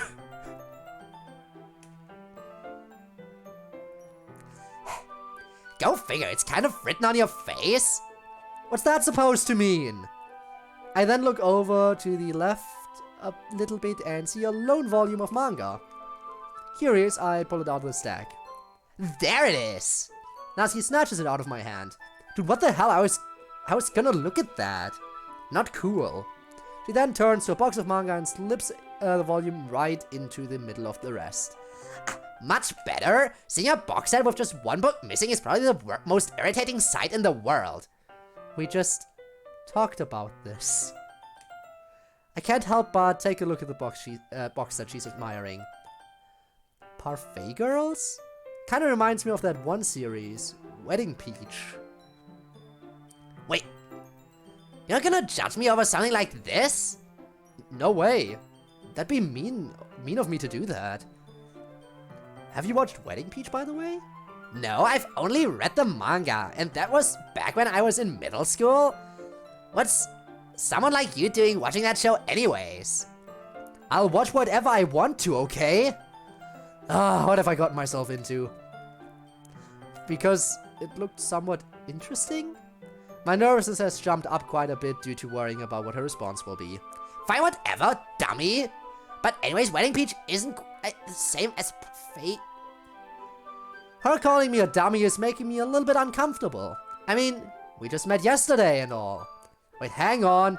What is Sayori doing over there? I like how we're she's slowly shifting over, probably to symbolize us slowly turning our head over to the side. Scenes and stuff in Parfait Girl, so don't get too disappointed. In fact, Natsuki pulls out the first volume of Parfait Girls from the box. You wanna read the first volume? Huh? Sorry, I got distracted. Where's that last part? I always hate it whenever this happens. Geez, this better not happen when we read. We? She shoves the book right into my hands. What is happening? The cover of this manga features 4 girls in colorful attire striking animated feminine poses. Yeah, 3 of the characters on here kinda look like Momoko, Scarlet, Hinagiku, and Don't just stand there! What the fuck did I show up to? I don't know. Fun. Reading manga, you know? Natsuki takes a seat against the wall beneath the windowsills. She pats on the ground next to her. I'm guessing she's trying to tell me to sit down next to her? At least read the first chapter with me so you know what it's like. Chaos. Chaos, chaos, yes. And also about my opinion. Elaborate. You mean mainly because it's retelling the original story with some alterations to MC's character? Or something? I mean, it is basically retreading a lot of what the original story was. But I mean, I have a feeling that's most likely going to be mainly as like an introduction into this before it starts differing a bit more. We'll see. Also, we also already met an asshole, namely Wallace. Sure. It's 2 endings, just you. It has 2 endings. I don't know what exactly the endings are all about. I imagine Yuri and bad ending, but I don't know for sure. It's my first day at the club, and I'm already sitting next to a girl reading manga I've never read before. Never in my life would I have thought something like this would happen. Diverge more as it goes along. I had a feeling. Maybe not with the girl I wanted, but I should get through the first chapter. It's the least I can do. Maybe I won't feel as uncomfortable. I open the manga and begin reading. Not gonna lie, this isn't that bad. I don't mind the slice of life genre. There has been a time or two where I could feel Natsuki peering over my shoulder, but I made sure to purposefully not pay attention to that. Besides, I kinda wanna see what Sayori's doing over there. I can't help but look away from the manga, unconsciously placing my left thumb over what panel I was reading. What's she doing over there? Are those colored pencils? Since I read the beginning. Huh? What? I instinctively look back to my right a little bit. Do you always space out like that? Redbone, yeah, she changed it again today. It's a new day and she went back to red for today. Curious to see if that's gonna keep that way or if she's gonna change it up again. We will see. Do you always space out like that? You're just as bad as Sayori sometimes. Am I really? Yeah, sorry. I was actually wondering what she's up to. Oh, for the love of...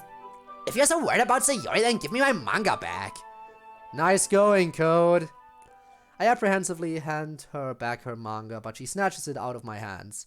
A small surge of anger rushes through me at her sudden action, but it dissipates not long after. Well, fine then. With that, I get up from under the windowsill and start walking towards the northwest corner of the clubroom and approach Sayori. As I suspected, she does have a box of colored pencils out and is drawing on a piece of paper. I knew it. I tilt my head a little bit to the left and get a glimpse of what she's drawing. Hey Sayori, what's your drawing? Oh, hi, Code. Monica and I were just talking about the festival that's coming up. She said it would be best if I made some posters for the event. The festival? Oh, right. The festival. The day where everything is gonna go horribly wrong. An event that happens once every school year and happens to be around that time of year. Last school year, I didn't have a very good time at the festival.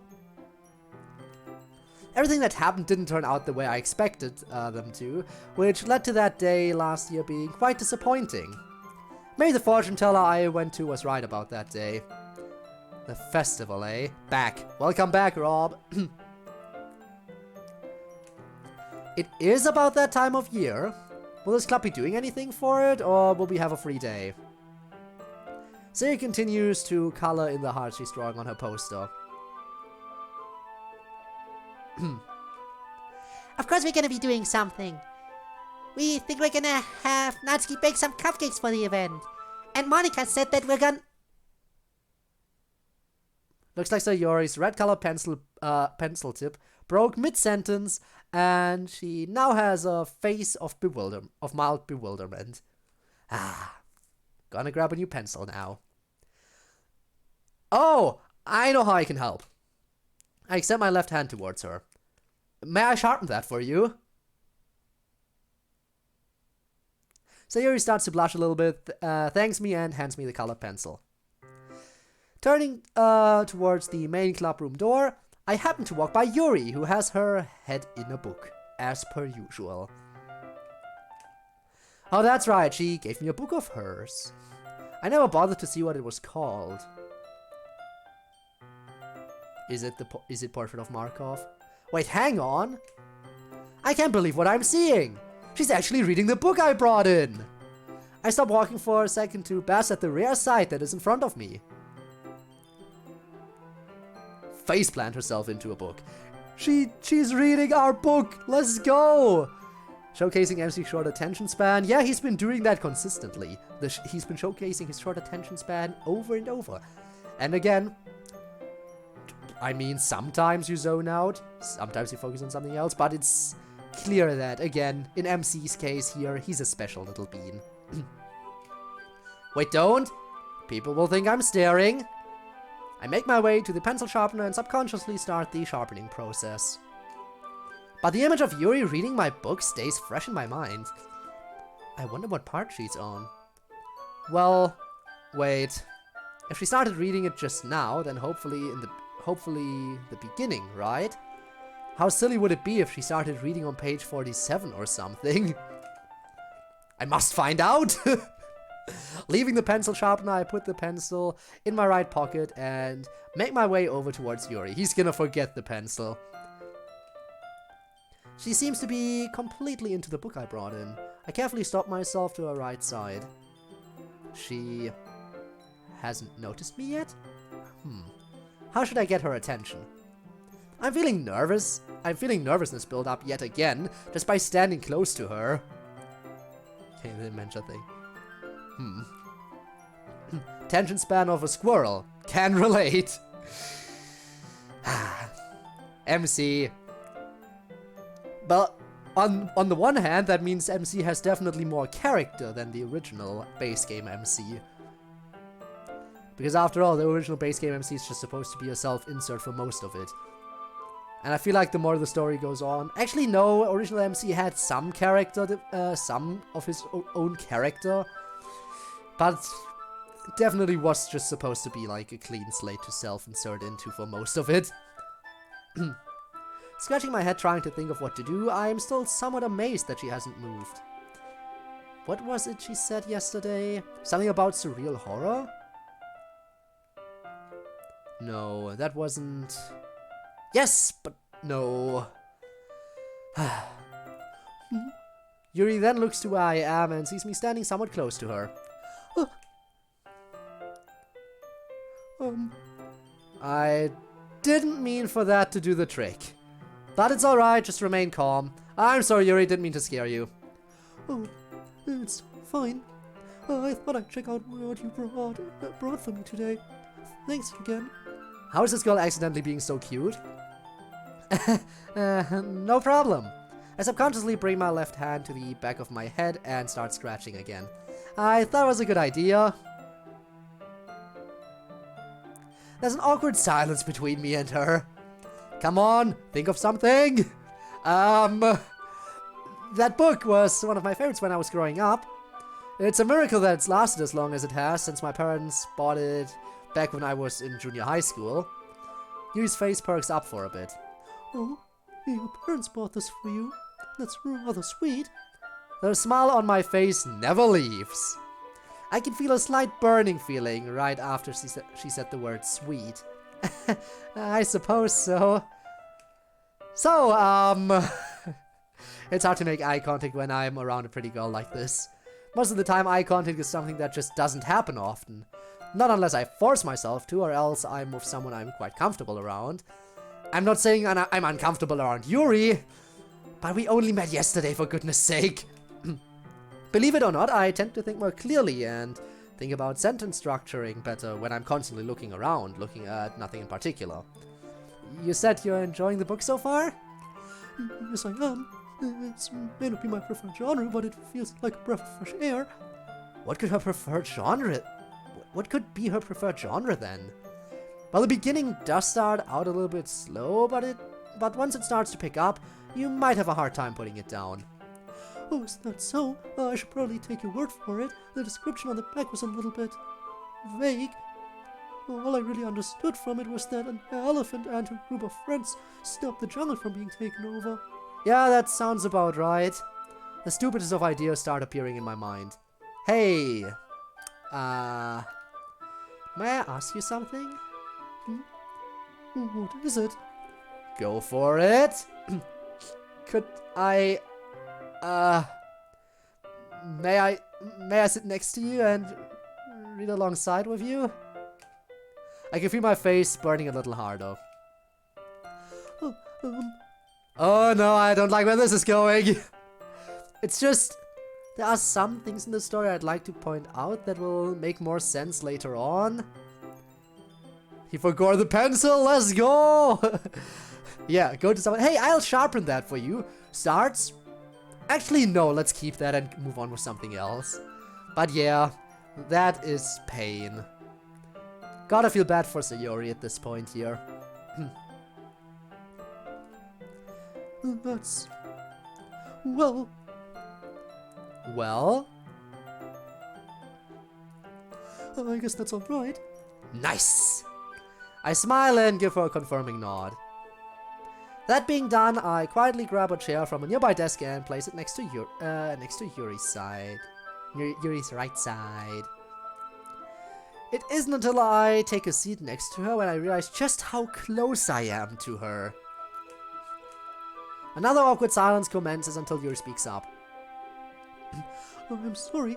Huh? Is something wrong? This isn't something I'm very used to. That is reading in company with someone. Well, I'll try not to be too annoying then. No promises. Alright, but how can we both read at the same time? Oh, oops, I guess I didn't think that far ahead. I noticed that Yuri's holding my book with both hands, like a normal human would. I can feel the gears spinning in my head. This lasts for roughly 6 seconds, all while staring indirectly at the book before I begin speaking. Here, let me take the book real quick, I have an idea. Without a word, she hands my book back to me. If you're so worried about Sayori, then give me my manga back.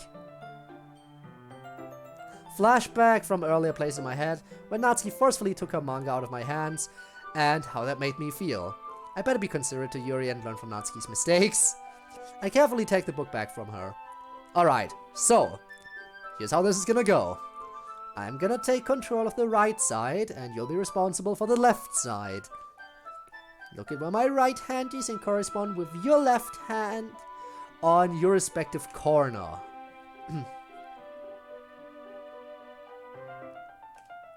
And with that, we're sitting side by side. Both of us holding the book together, huddled a little close, but I don't mind. The view really isn't that bad. Not only is Yuri in the corner of my vision, but I can read both pages with barely a struggle. Well, I suppose this works. How did you think of this? I have no idea, but it's working, right? That is the good shit.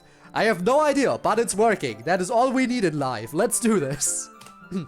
I then realize what situation I'm in. I'm sitting rather close to probably one of the most adorable girls I've ever met in my life, and we're reading one of my favorite books. Sure, I may have said, though, that I didn't mind, but this is kinda intense. Yuri giggles a little bit. I suppose. Anyways, where did I leave off? Oh, right here. I watch her point her finger to what page she's on to see where she is in the story. Sharpen that for you. 10 later. Nah, fuck this. I'm gonna be a simp for 49 hours. I wonder if we're gonna remember by before the the activity section ends. I wonder if we're gonna remember before club comes to an end. We will see. We will see.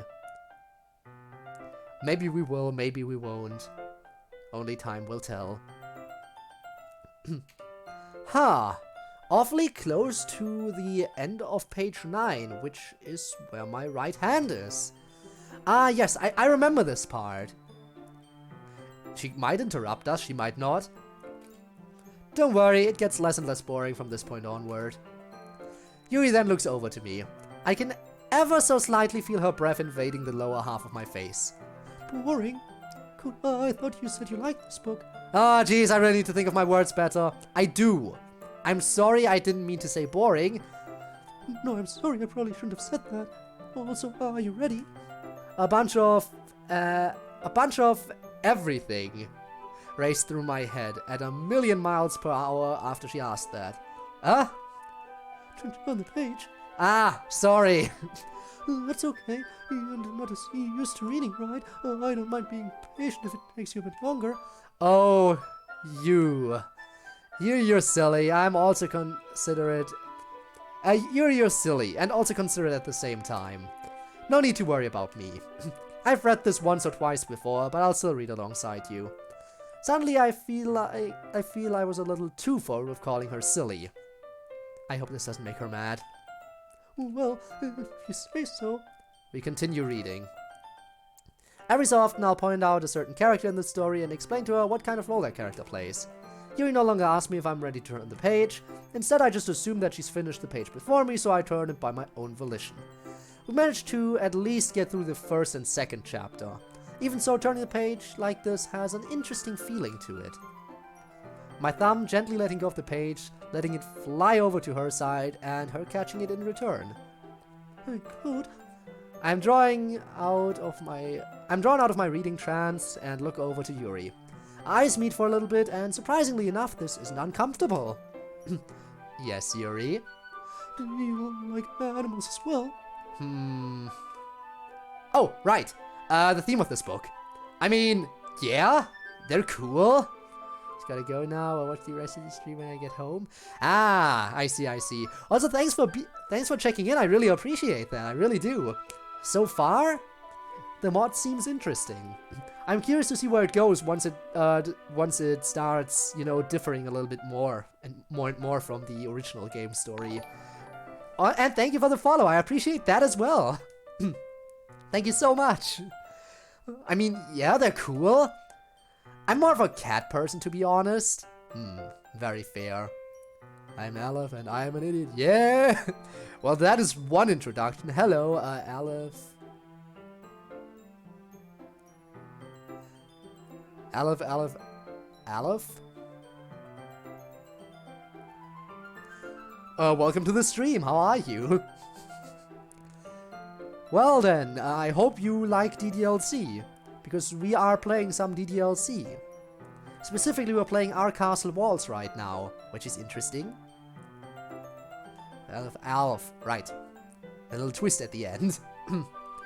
I'm more of a cat person, to be honest. Wedgie didn't ask about cats specifically, though. Well, I guess we have something in common then. Oftentimes, I like to go to the lake or by the park to relax and watch the butterflies.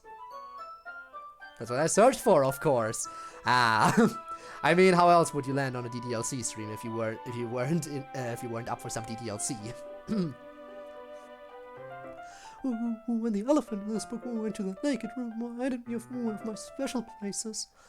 It can be a good source of inspiration at times. I'm rambling, aren't I? I'm sorry. A dumb smile is slowly creeping its way onto my face. Hey, no need to worry about that. I kinda like what you were saying just now. I have never considered any kind of place of inspiration until just now. Well, I guess it's alright then. I think I know what'll score me some brownie points. Besides, the least I can do is listen to you. It's the golden rule after all. I don't mind listening to you at all. Wait, holy crap, I just said that out loud. My face and hers takes on an interesting shade of pink? Crimson? Nah, that's too dark. Thanks, Code. She then looks back onto the page she was reading, as do I. Reading through this book again brings back memories of when I was much younger. I would cuddle up to my mom. She would read to me before bedtime. Granted, we never quite held a book together like this, but it's nice to think about how that made me feel back then. How funny would that be if 6-year-old me and my mom tried holding a book like how me and Yuri are right now? My nostalgia trip is ended abruptly by a voice that isn't Yuri's. Oh, she is gonna interrupt. You are right, Viking. You and I are snapped back into reality when we both look up. Snap back to reality! Is MC trying to... Yuri is... Oh, Jesus Christ. No! No, not what we're doing. I knew that. You did know it. You did know it. Still holding our respective sides of the book, we see Sayori standing in front of us. She looks a bit annoyed. She had to interrupt at some point. I mean, it's fair. We did, like, she is gonna want that pen. She's gonna want that color pencil back, right? Like, if we're not gonna sharpen it, we really shouldn't hold on to it. At least we could have returned it to her so she could keep sharpening it. But I guess we just forgo her. She looks a bit annoyed.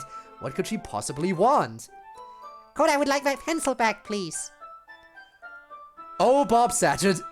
I completely forgot I had that. Oh, shoot. I'm sorry, Sayori. I can't help but feel flustered and lower my head a little bit. I take my right hand off my book and reach into my pocket to give her the color pencil back. Once Sayori takes her pencil back, her annoyed look turns into a mischievous one. Oh, Yuri, looks like you found yourself a good reading partner. Thing is, what is she gonna use the... No, too soon. Too soon! Just no. If you're suggesting what I think you're suggesting, that would be more of a Yuri thing. Huh? Why does Sayori think that's so funny? I hope I'm not bad at being a reading partner. Sayori. 3:39 p.m. Please click to continue. Oh wait, are we back to... I'm guessing the green borders mean we're back to Monica POV, right? I imagine that's back to Monica POV? There we go. Another bar of music written down on my music sheet. Only 4 more sheets left to go. I stand up from my desk and go look at the clock, but I'm distracted by what Sayori's doing. She's hanging out with Code? That's weird. I would have guessed you'd want to hang out with Yuri, considering how different they both are from everyone else. Money POV, yes. I wonder how those two will get along. Never mind that. What time is it anyways? The clock is directly above the chalkboard, which is where I'm heading. How convenient. It's 3:40 already? Well, time flew by pretty fast today. It's time to start poem sharing, so I quickly head over to the center of the room, clearing my throat to get everyone's attention. Okay, everyone. I think it's about time we share today's poems with each other. We might not have enough time if we wait too long. Looks like sorry. Again, it's confusing. When the name disappears, I'm like, ah, yes, narration. But no, we're still in Monica's head. This is the most confusing part of it all. Looks like everyone's preparing for this. Sayori walks over to the corner of the room to her back and grabs her poem. I then look over towards the closet and see that Natsuki's putting away her manga. In the incorrect spot. All of a sudden, I feel someone tugging on my right sleeve. It's Code and he's looking down at the ground. Oh no. Yeah, we messed up here. Some thinking is in italics, some is not.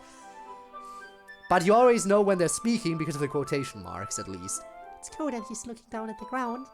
Oh no, why does he look so upset? Code, are you nervous about sharing? I keep on forgetting everything today. Forgetting? Oh, what's the matter? I forgot to write a poem last night. I'm really sorry, Monica. I had a feeling something like this would happen. Well, I'll let you off the hook with this one time because it is your first day in the club. I'll make sure you won't feel left out, though. How does reading everyone's poems sound today? He then looks up to me with his frown pretty much gone. I would like that, Monica. Good. Besides all that, are you having a good time so far? Well, I gotta spend time with everyone here today. Even if I did make 2 of them mad. This better not be a reoccurring theme. I see. By the way, since you're new and everything, if you ever have any suggestions for the club, like new activities or things we can do better, don't be afraid to bring them up, okay? There's an awkward silence as he seems to look around at a few different spots before speaking up. Does that mean I can tell you if something about the club is bothering me? Since you're the president and all. Of course, silly. That's what I'm here for. Anyway, do you want to read my poem now? Don't worry, I'm not very good. Oh, come on, Monica. I'm sure you've done well. What if the ponytail of MC wasn't there? What do you mean, what if? I feel like the mod could have differentiated the POVs a little more. For example, Monica's initial monologue could have been less overly detailed to differentiate it from MC's overly detailed way of thinking. That is very true, yes. That is kind of true. I mean, I think the indicator with like the colored bars on the edges is decent. But you're absolutely right. Though it also makes sense for Monica to be a very analytical kind of person. But that was very similar to what MC probably would have thought there, so yeah. I honestly don't know if it would look more male or female. I don't know.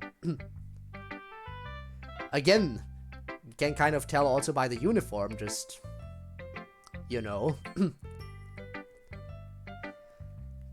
Oh, come on, Monica. I'm sure you've done well. I want to see. Alright, alright. I reached into my bag and pulled out my poem and handed it over to him.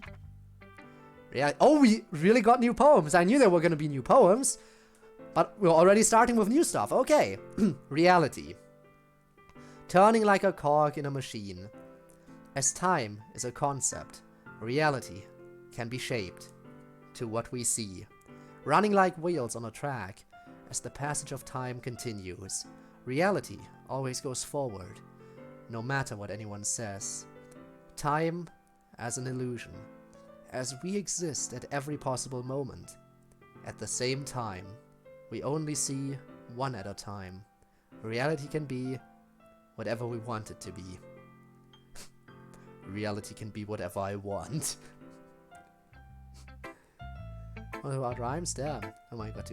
Yo, that's nothing unusual. That really is nothing unusual. I mean, after all, let me think. I think Sayori was the main person who went for... I think Sayori and Natsuki kind of went for rhymes more frequently than other characters.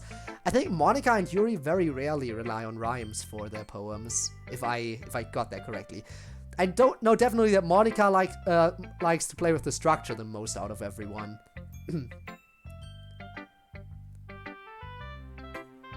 That is one thing, but yeah. Well, 3:41 p.m. Orange. Is this Sayori? Maybe? Best guess is Sayori. I think purple and pink would definitely be for Yuri and Natsuki. So I think this might be Sayori point of view. Or no, we're back to standard. No, I think we're back to us. What in God's name did I just read? Yeah, no, we're back to MC. Okay, MC is orange.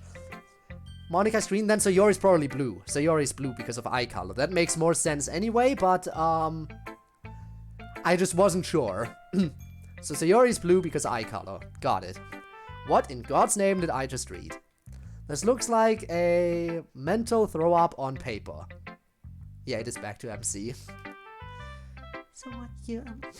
This is like if you spill a bowl of oatmeal on a piece of paper and take a cookie cutter and haphazardly make your own impromptu... Damn, we're really tearing into Monica right now. What the fuck? Monica then starts poking my left shoulder, breaking me out of my trance. What? What do you say again? It feels like I'm being trapped in the logic loop. I asked you what you thought of my poem. Man, how do I put this into words? Well, it seems like a bunch of different topics, I guess.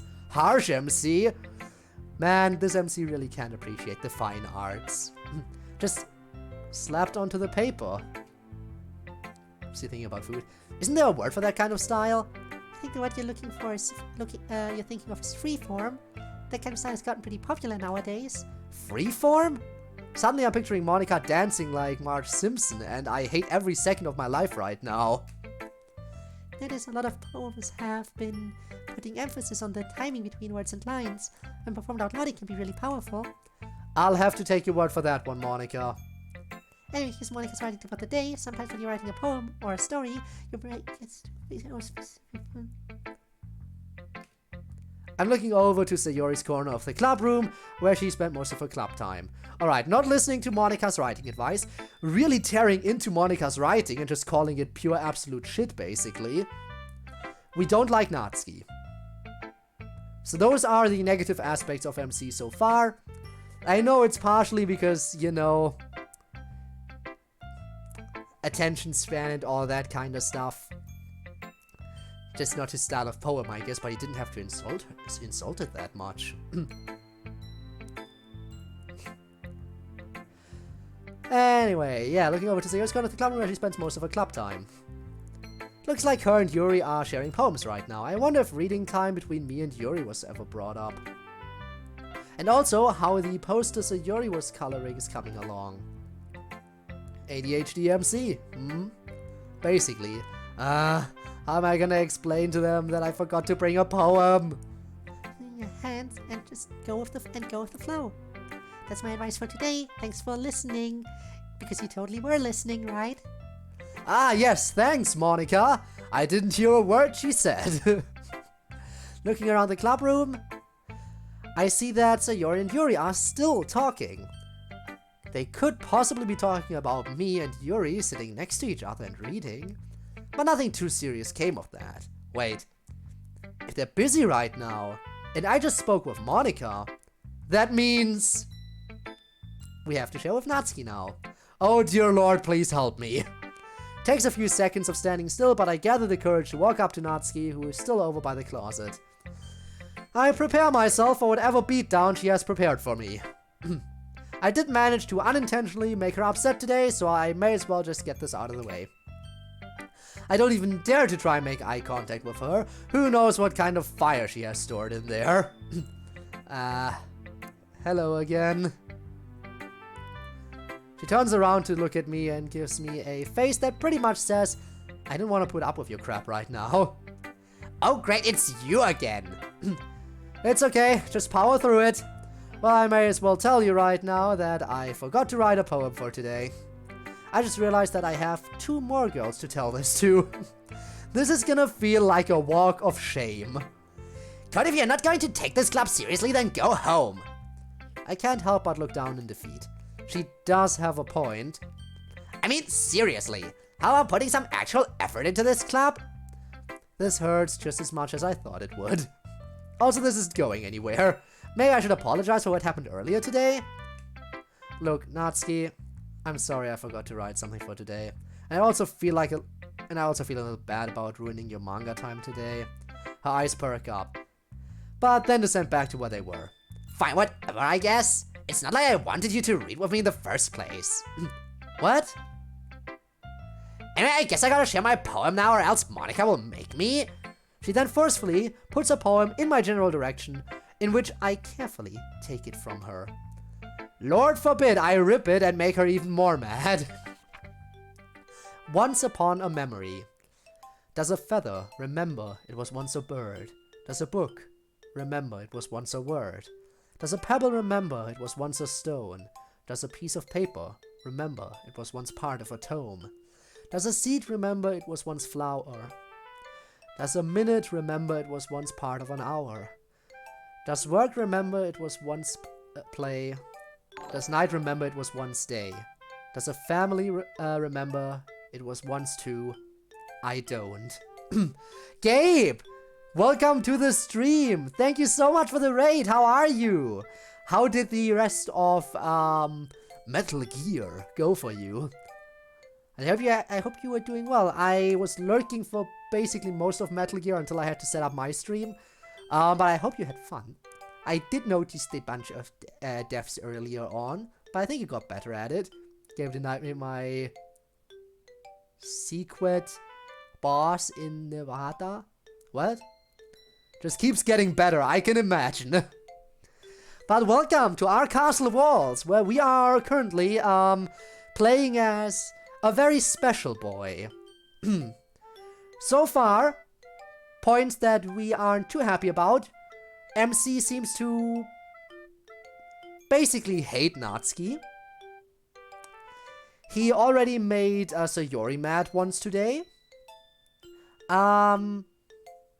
He's not listening to Monica. He was just not listening when Monica was giving her writing advice. He forgot to write his poem. He, Oh yeah, and he completely insulted the crap out of Monica's poem. He completely insulted the crap out of Monica's poem. But yeah, as he doesn't listen to shit. Again, ADHD kind of coming in there, I think. Power wanted me to say secret base Nevada in a funny voice. Damn. Not taking enough damage, get some hate shows.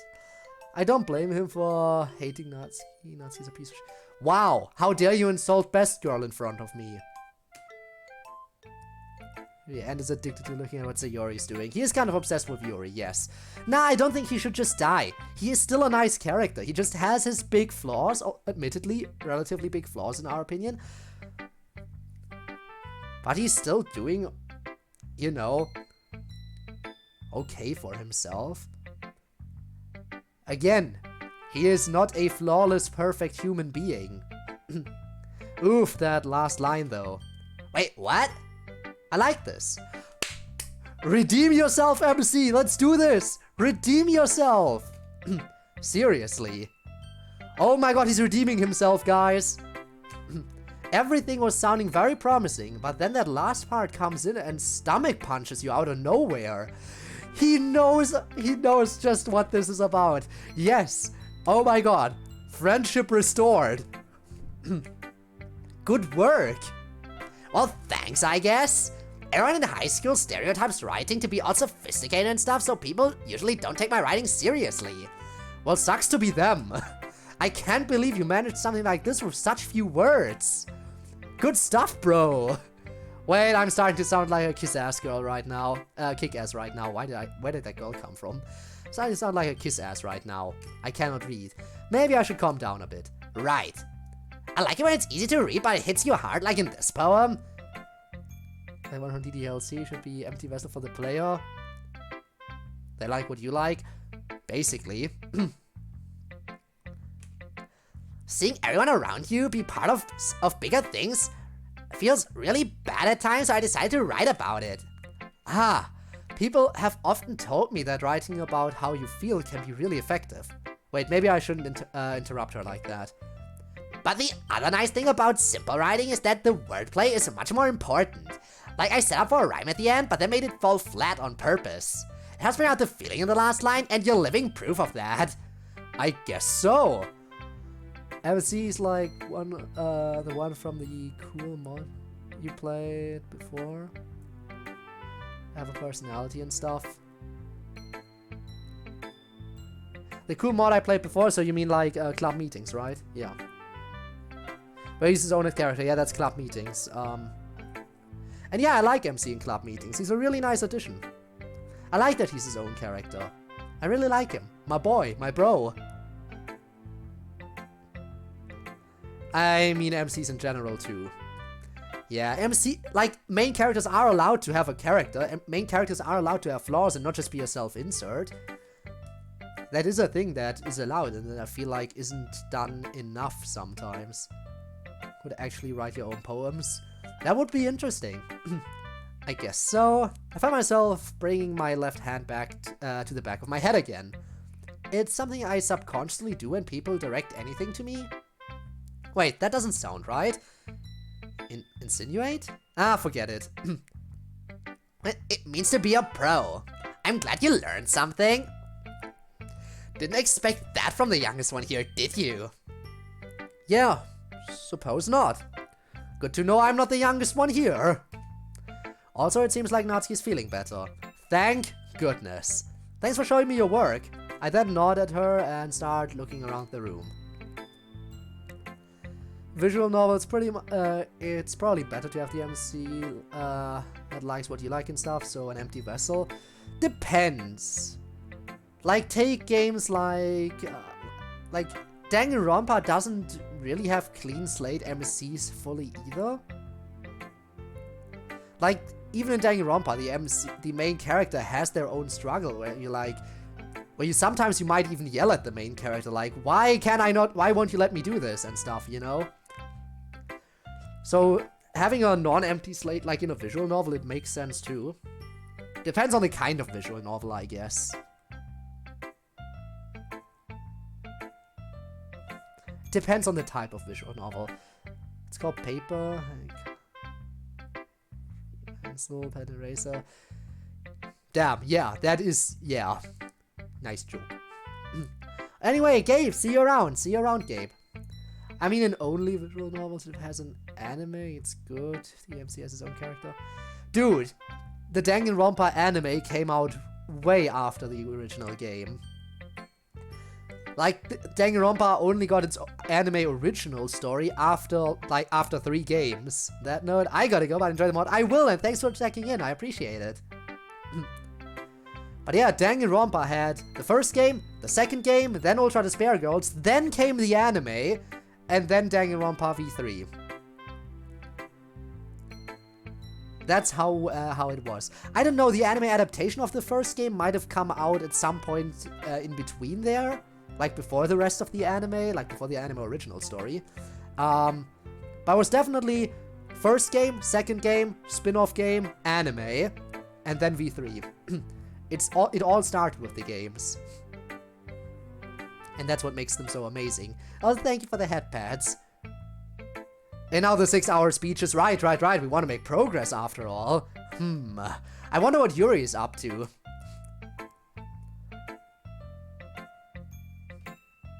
Oh?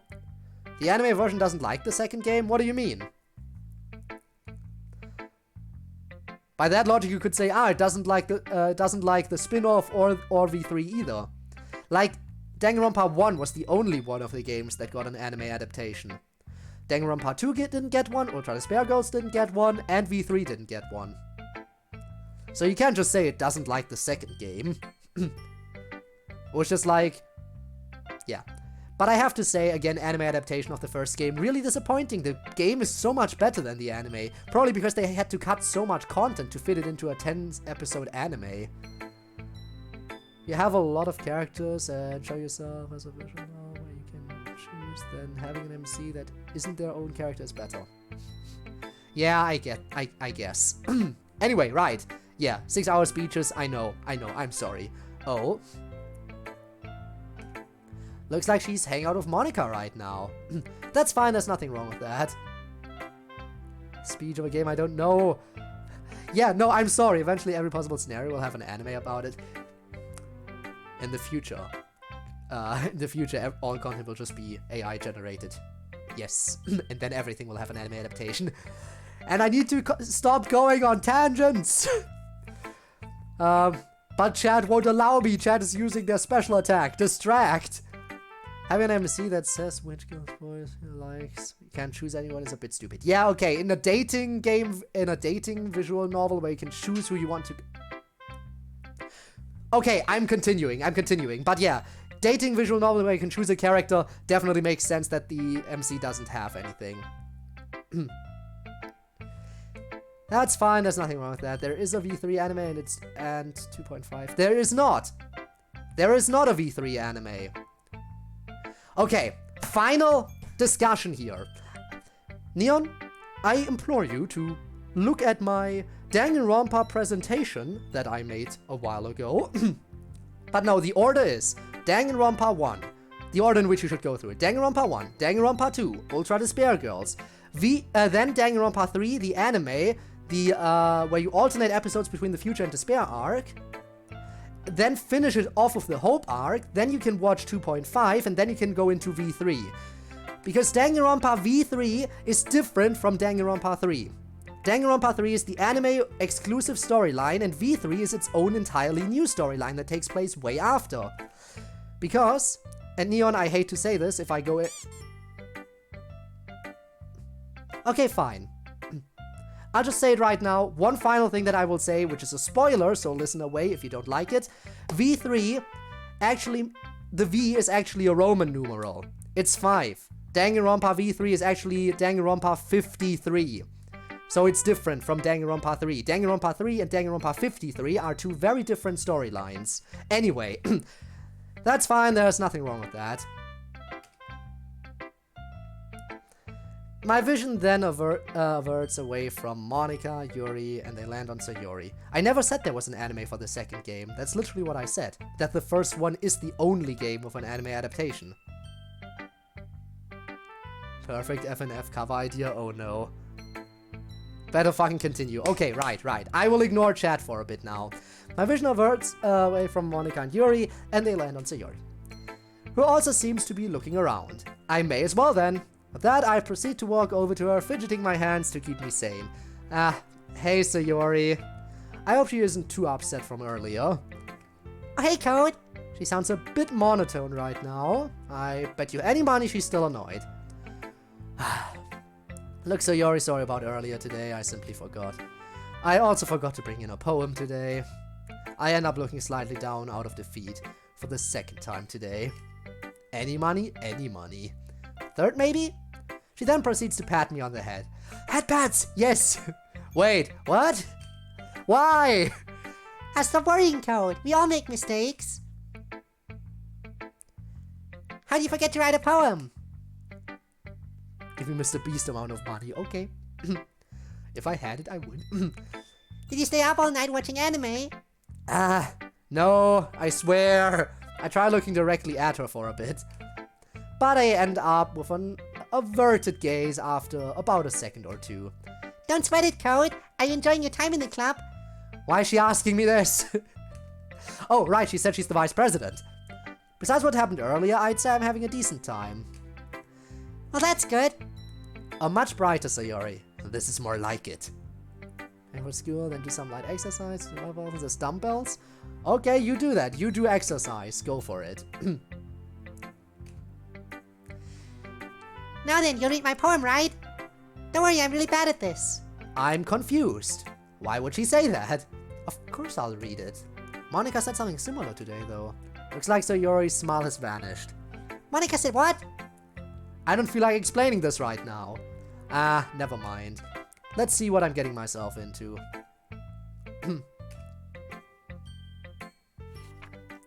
Dear Sunshine.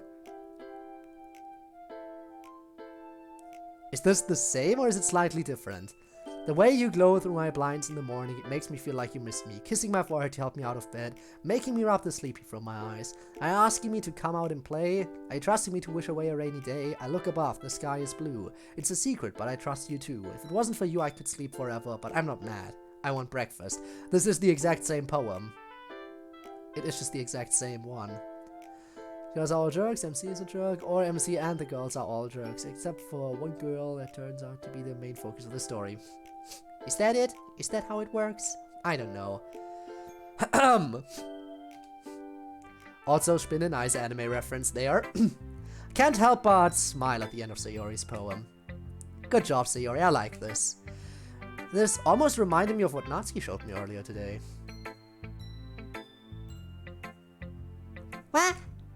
You and Natsuki shared already? What's so similar with mine and hers? The ending of your guys is, both of yours. How they're quite different from the main idea of your poems. Yours literally, and hers in a, moral kind of way, I guess? I hate trying to think of words. Words are hard. You deaf as you are thick. I hate trying to think of words. Words are hard. I agree. I guess I'd never thought of that. Natsuki usually likes to write about cute stuff. But don't tell her I said that. Right. Hey Sayori, if I may ask, who is the sunshine supposed to be? Someone in the anime club? Someone in the anime club. The anime club, huh? Oh no, her childhood friend joined the anime club instead. Oh no, abandonment issues.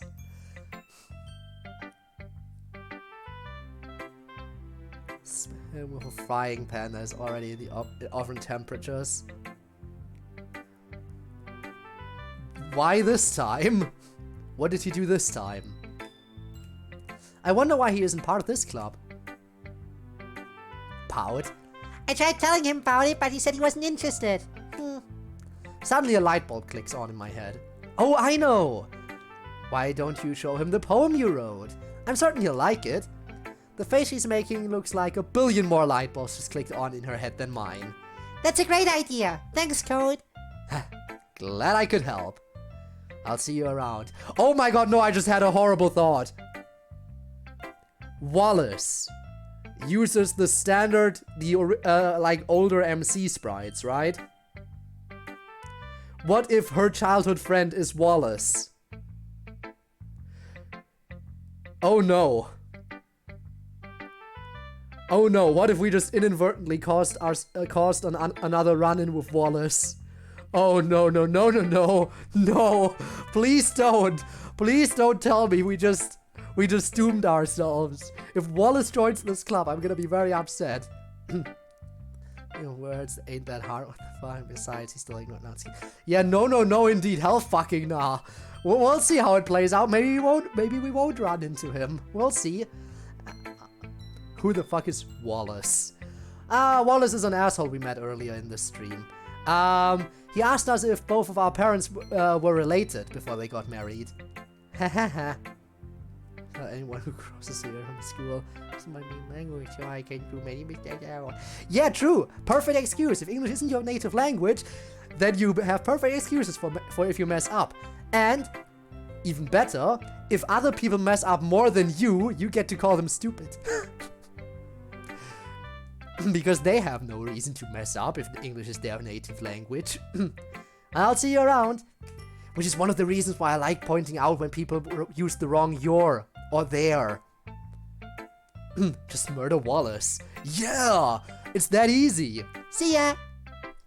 With that, I step away from Sayori and start looking around the club room. Looks like Natsuki has just finished sharing with Monica. And is making her way over to Sayori. Not wanting to be any more of a bother to her, I step even farther away from Sayori, continuing to look around. Oh! Yuri isn't doing much over there. Let's go see her. And sure enough, she's hanging out all by herself. Once I've made my way over to her, I stand relatively close to her and wave to get her attention. Hello again. I wonder what she'll say about me not bringing a poem. Oh, hello, Code. The act of... club member? The act of what? Defenestration? Should I know that word? Oh, hello, Code. Monica told me you forgot to bring in a poem today. Dang, I guess Monica did tell her. Yes, I forgot to write one today. I want to use whom. Many people are messing that up. Ah, yeah, true. That is a thing that many people are messing up. It's true, it's true. Whom stuff?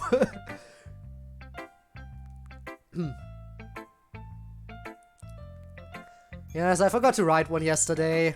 What? How did you forget to write a poem, though?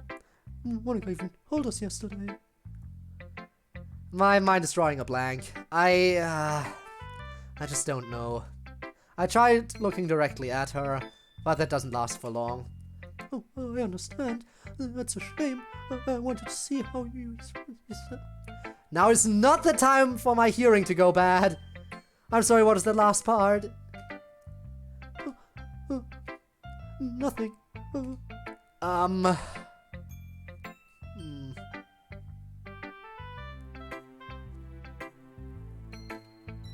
Alright, if you say so. Code, have you ever tried writing in the past? It may look like I'm staring blankly at you, but I'm actually reaching into the far depths of my mind to see if I ever have in my life. This continues for about 5 seconds. And... nothing. Besides various papers and book reports I've had to write for school, I have not. Yuri seems to be lost in thought now. Does she overthink like I do at times? I wonder if... Well, it appears that you have taken a look at everyone's writing style so far, have you not?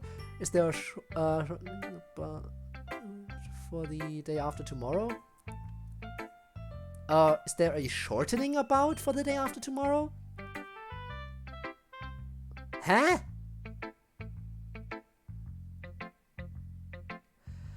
I think 1 AM is really not doing you any good right now, Rob. It appears that you have taken a look at everyone's writing style so far, have you not? I hope that everyone in the club has given you valuable advice on how to write. Natsuki can be a little bit biased, though.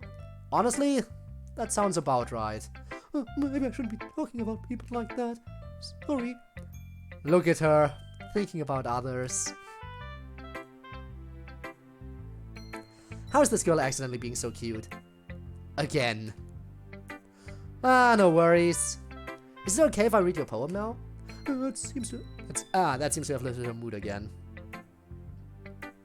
Also, Rob, by the way, quick question. Do you want me to, after I'm done streaming, change the category to just talking, so you have time to add in those quotes, like in a non-specific stream? I think that would be nice, because again, I'm not streaming tomorrow, and I'm not sure if I'm streaming the day after tomorrow, so it should give you some time to work with to add the quotes. Forget again. Okay, I see, then I won't do it. That seems to have lifted her mood again. Oh, of course, I'm anticipating your opinion on it. Ah, she looks so happy! I'm curious as to what she wrote today. Ghost Under the Light.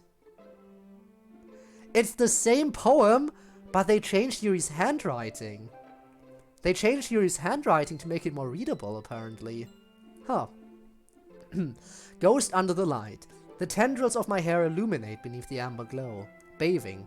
It must be this one. The last remaining streetlight to have withstood the test of time. The last yet to be replaced by the sickening blue-green hue of the future. I bathe, calm, breathing air of the present, but living in the past. The light flickers. I flicker back. I'm sorry if my handwriting is hard to read. Huh? Yuri, this isn't bad at all. But it took you a long time to read. Oh, that. It's just that you don't see cursive very often nowadays. It's not unwelcome at all. In fact, it looks rather similar to mine. Also, I like the poem. Even though it was short, it felt like a picture was being painted in my head. I'm not sure why, but something tells me there's more to this than just ghosts. You were onto something. That was not about ghosts at all, Code. Okay, I kind of figured as much. One thing though, the streetlight that was mentioned in this made it sound like it was a safe haven or something. Her eyes light up with a mouth somewhat ajar. Yes, the person who is being symbolically compared to a ghost is lingering in her last remaining place of comfort, unable to go... Place of comfort. Kinda like that lake she mentioned earlier during our reading session. She left with nothing. I'm sure we all have our own kind of streetlight, whether we know it or not. Streetlight, though. I like that analogy. That's impressive. It's nothing, really. Oh, you. I could probably learn a thing or two from you. She then takes a hold of the purple hair and slightly blushes. You think so? Of course. With the short silence between us, Yuri takes a deep breath before speaking again. You know, Simp. Let MC simp for Yuri as I simp for Natsuki. Let him do his thing. I was really nervous about doing all this, but in the end I enjoyed it. I'm going to keep doing my best for you, Code. A dumb smile forces its way onto my face, and I don't have the willpower to try and stop it. This is too sweet. Thank you, Yuri. And I'm glad I got to be your reading partner today. My face hurts a little bit from the burning that is happening, but I'm sure Yuri feels the same way. It looks like she's gripping her hair a bit harder, and a rosy color has invaded her cheeks. Thank you, too. I can't help but admire how the pink on her face complements her hair color, but something tells me it's about time for the club meeting to be over. Repeat what? The simp? The simping for Yuri versus the simping for Natsuki? Is that what you meant?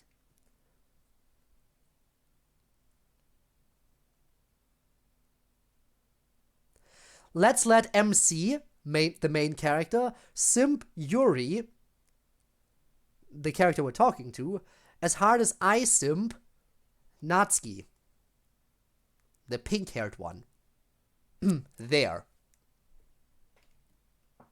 Proper explanation. Turning away from Yuri, I look at the clock above me. 3:42 p.m. Yep, it's almost time to head out. I wonder if we get to leave our own, of our own volition, or if Monica has to excuse us, like since she is president and all. I have talked with everyone here, so looks like I'm the one stuck with nothing to do now. May as well take a seat. Once I sit down, I glance around the room.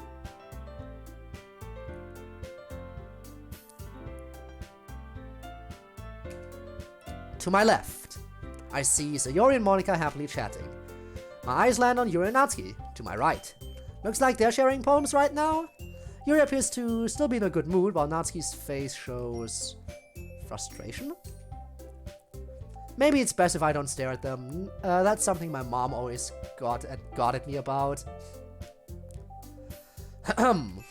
Hey, wait a second, now that I think about it. What was the name of the book that you're...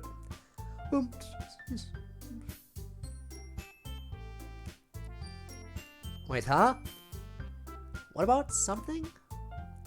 My attention is diverted away from my backpack and over to Natsuki, putting a piece of paper on the desk that Yuri is close to.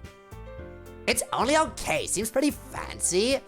Oh, thanks, Natsuki. Yours is definitely you. It's pretty cute. Cute? Oh no, she said the C word! Everybody run! Natsuki's about to unleash her fury! Imagine she just said, Daddy? To Natsuki of all people? Wow. Come on, I tried writing about the tragic reality of things. That's not supposed to be cute. Well, I know. Chainsaw! Still very happy that I finished Chainsaw, man. Just binging it, you know. It's been popular, and I was just like, I wasn't sure if I should watch it, and then I did, and I binged the entire series in like basically one sitting. I mean, it wasn't too long, it's just one season.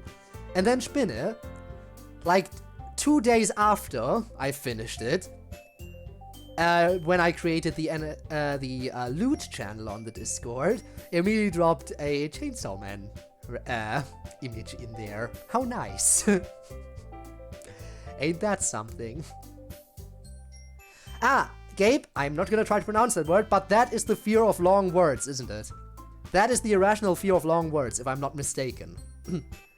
Just like apophobia is the fear of palindromes. You know, words that read the same backwards and forwards. First one that comes to mind for me is the anti-disestablishmentarianism, right? It is a very famous one, that is true. And yeah, Rob, same. I guess we both got it then. Well, I know. It's your style that made me think that.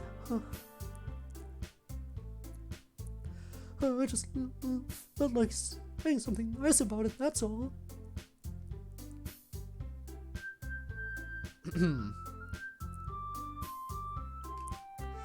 Yuri, there is no way that what I wrote about, there's no way that what I wrote about is nice. Only someone like you would ever think something like that. Hey, that's not very nice.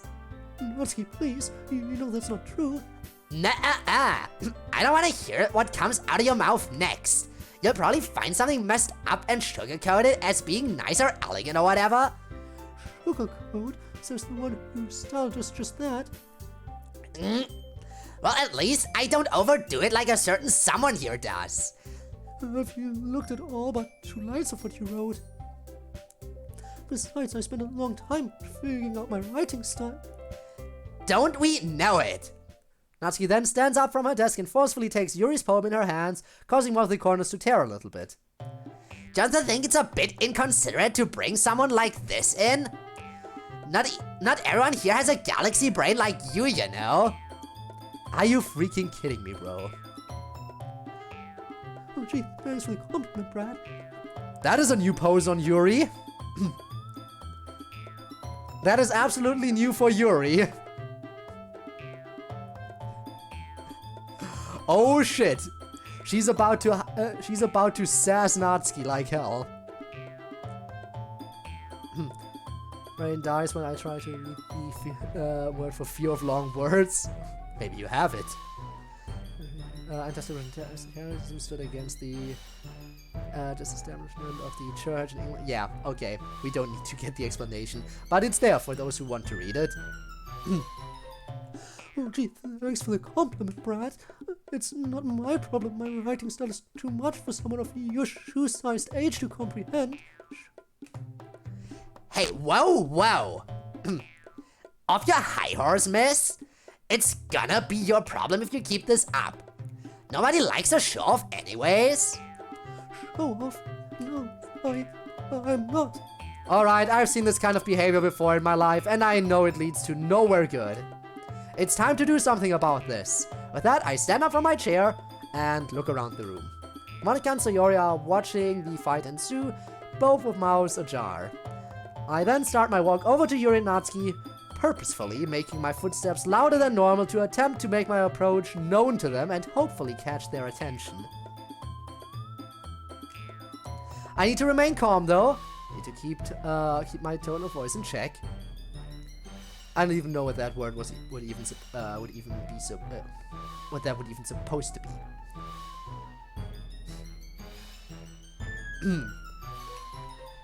Are you sure about that?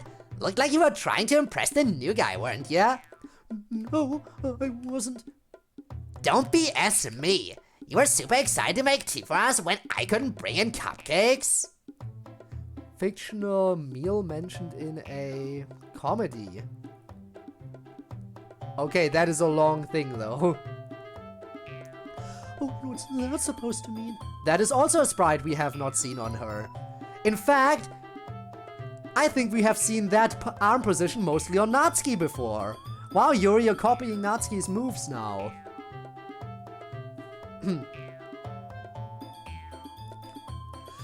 It proves my point, that's what. Well, at least I don't need to be overly cutesy to win someone over. Well, you know what? At least I didn't start stuffing my bra with literally everything once Code started showing up. Nazi, I would never. At least I don't starve myself for attention. I just shot one of the two. Wow. I stopped just short of the two of them. But my presence doesn't seem to be acknowledged yet. Is their peripheral vision not working? Whoa, Yuri shouldn't be body shaming like that. Yup, that's it. I've had enough. I'll tell the principal, you high-class bit. Enough! The two of them jumped at me getting their attention and looked straight at me. He looks even more thrown off guard than after Natsuki's previous comment. I end up making eye contact with Natsuki for a split second, and I can see the fiery furnace in her eyes. Kinda lowers my tough guy stance I somehow have going on right now, but I can't let that bother me. This is my chance.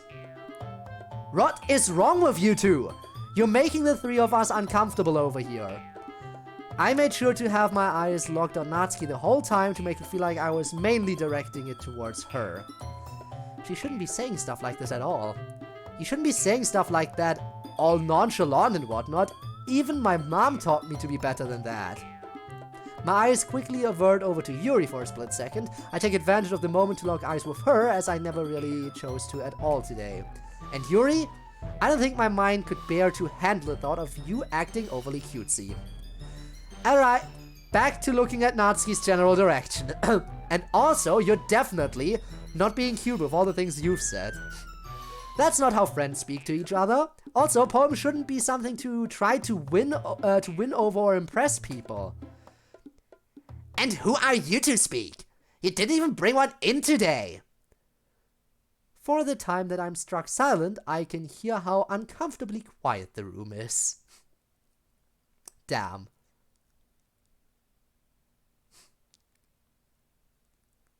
Titan, the largest known protein, takes 2 to 3.5 hours to say it out loud, then I wouldn't dare.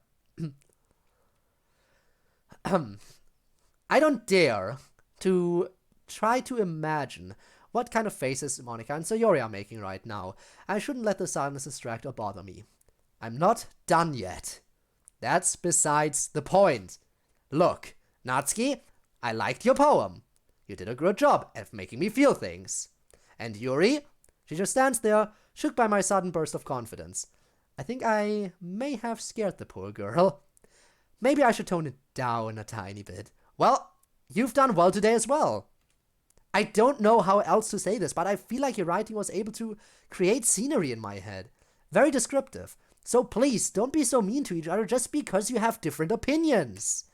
I would hate to see you two not be friends anymore over something as esoteric?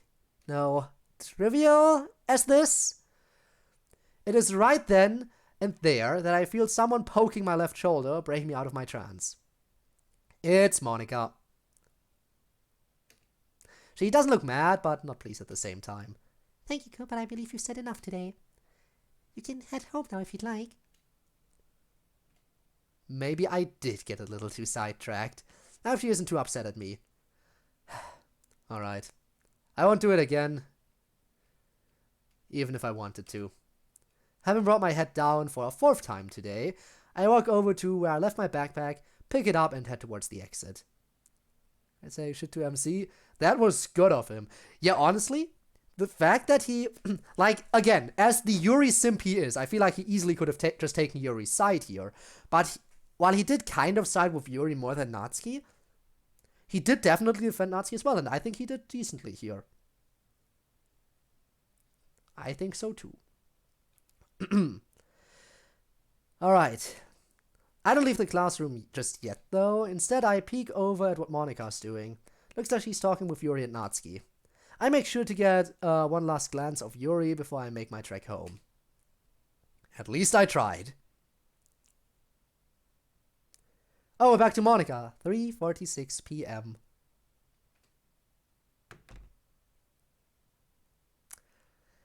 I make sure that Code has left the club room before I begin talking, but before I even get the chance to, Natsuki opens her big mouth. Jeez, who does he think he is? He's not the president. Nice and calm, let's get through this. You're right, he's not, but I've heard everything he said, and he raises a good point. There's no reason for you two to fight just because you write differently. My vision shifts over to Yuri. Yuri, I am sure that Natsuki felt threatened when you said her poem was cute. No matter how simple her writing may be, she still put her feelings into it, so it became something personal to her. Oh, I see. Oh, I think I get it now. And Natsuki, you took it way too far. But Yuri wouldn't even take my poem seriously. I understand that, but Yuri means well. If you just told her how her words made you feel, then this wouldn't have happened in the first place. Are you kidding me? I could have sworn I've done just that. I beg to differ. You said some pretty mean things to Yuri, which he didn't deserve at all, and I don't want to see anything like this happen again. You too, Yuri. I think that's enough for now. You both said some things that I'm sure you didn't mean. I agree with what Code said, though. I'd hate to see the both of you not be friends anymore because of your differences. Heck, you two have a relationship good enough to argue with each other. But Monica, that's... That seems to have shut Natsuki up a bit, which is a relief, given how worked up she's been. If I struck a chord with her, then good. Overall, I hope you two make up after this, and don't forget to write for tomorrow as well. I look over my shoulder towards Sayori. You too, Sayori. That's enough for now. I'm unexpectedly interrupted by Yuri before I get to walk over to my desk. Hello, streamer man. And other friends in chat. Hello, Debbie. Debbie man, yes. Welcome, welcome. We just started playing a new mod today. We're playing Our Castle Walls. We're currently experiencing stuff from Monika's point of view, but MC is still in it and we're experiencing most things from MC's point of view. Just sometimes we switch it up a bit. But yeah, MC is a little bit of a special boy in this one. You'll probably see what I mean when we get back to him. So yeah, it's a college night and I have just finished a paper. Sorry for the lateness.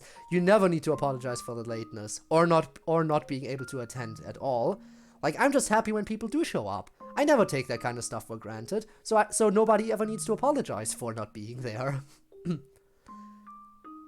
I just really do appreciate each and every one who is able to come. I'm unexpectedly interrupted by Yuri if I get to walk over to my desk. Oh, I was having such a good day for once. Now it's ruined. Yuri grabs her bag from her desk and leaves the clubroom without another word, Natsuki watching her movements the whole time. Did Yuri and I really get to Natsuki that much?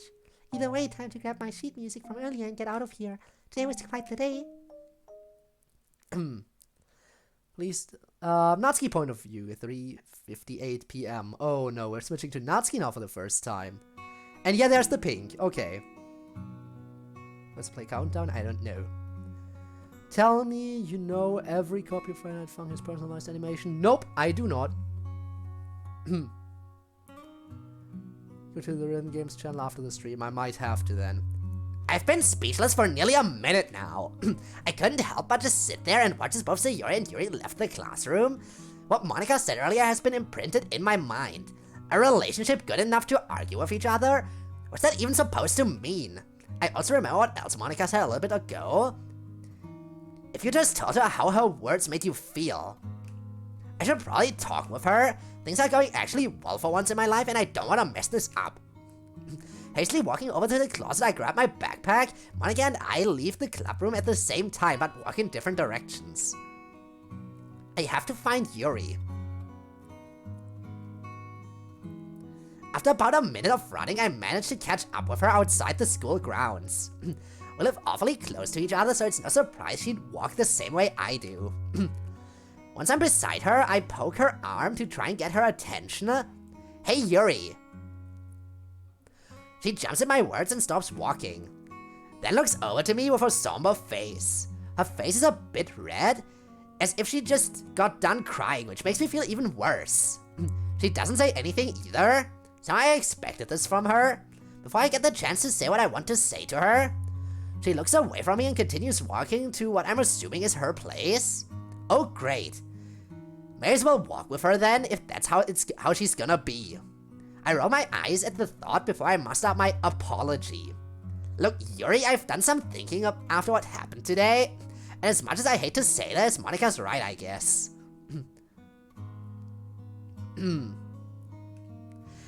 I didn't mean everything that I said. Yuri's focus hasn't changed much, as she's not looking over towards me. You mean that? Yeah? I'm sorry about earlier. It's just, I guess I overreacted to the whole cute thing, and for once things are actually going kinda okay. The last thing I need is for you to be mad at me forever. Thanks for telling me what made you upset. I'm sorry I made you upset too. Yuri stops walking all of a sudden, causing me to as well. You still want to be friends after all that? You're silly. Nobody goes around asking questions like that. Of course I do. Yuri's sad look turns upside down. Okay, good. I feel a little better. Me too, you big softy. But that's the second time today that somebody has called me silly. Do I really act as such? Wait, hold up a second time. I then remember something I saw in the club earlier today. What is going on with you and Code today? Oh, well, for whatever reason, he brought in a book that he thought I would like, and we ended up reading a little bit of it together. The book is enjoyable so far. Looks like I've struck gold. Oh no. Oh no. You can't have two characters be remotely close to each other and have Natsuki around. She's immediately gonna start shipping. She is immediately gonna start shipping. I know all too well from club meetings. This is what she does. Looks like I've struck gold. Maybe he likes you, Yuri. I don't know about that. Yuri starts moving again, this time a bit faster than before. She would start walking away the moment I try picking fun at her. Oh, come on, you're not supposed to be this dense. The signs are clearly there. He brought it in for you to read, and you said that you read it together with him. Nazi, I've only known him for 2 days. I don't know how to feel about this.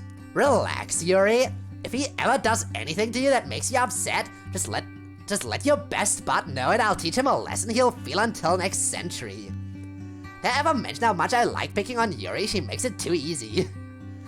That shouldn't be necessary. He's been very polite towards me, besides what happened earlier.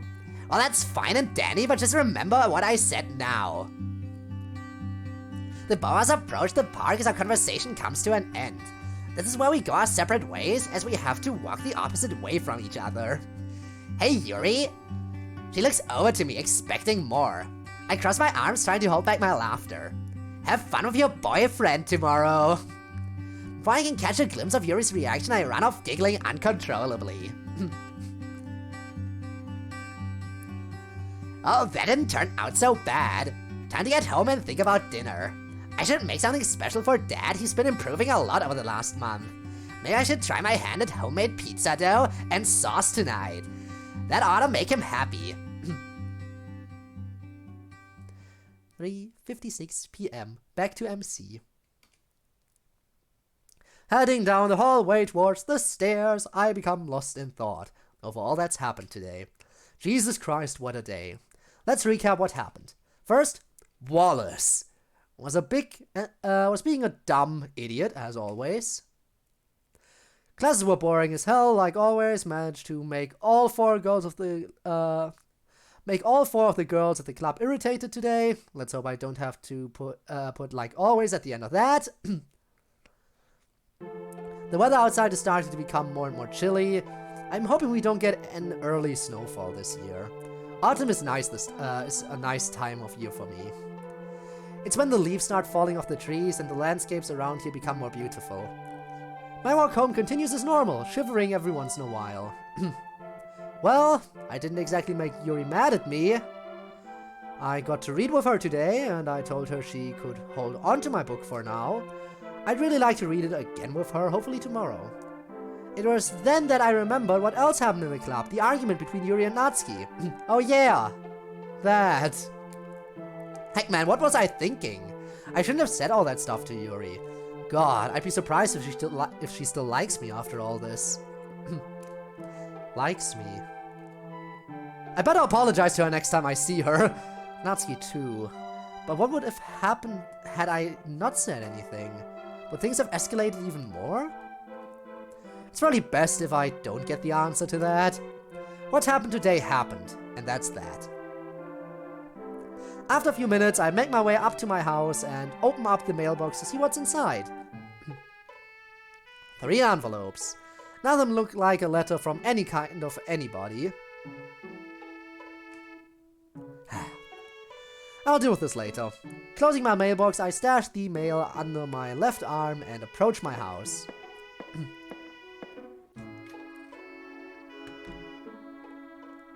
With that, I walk into the kitchen to place my bag and the mail onto the table.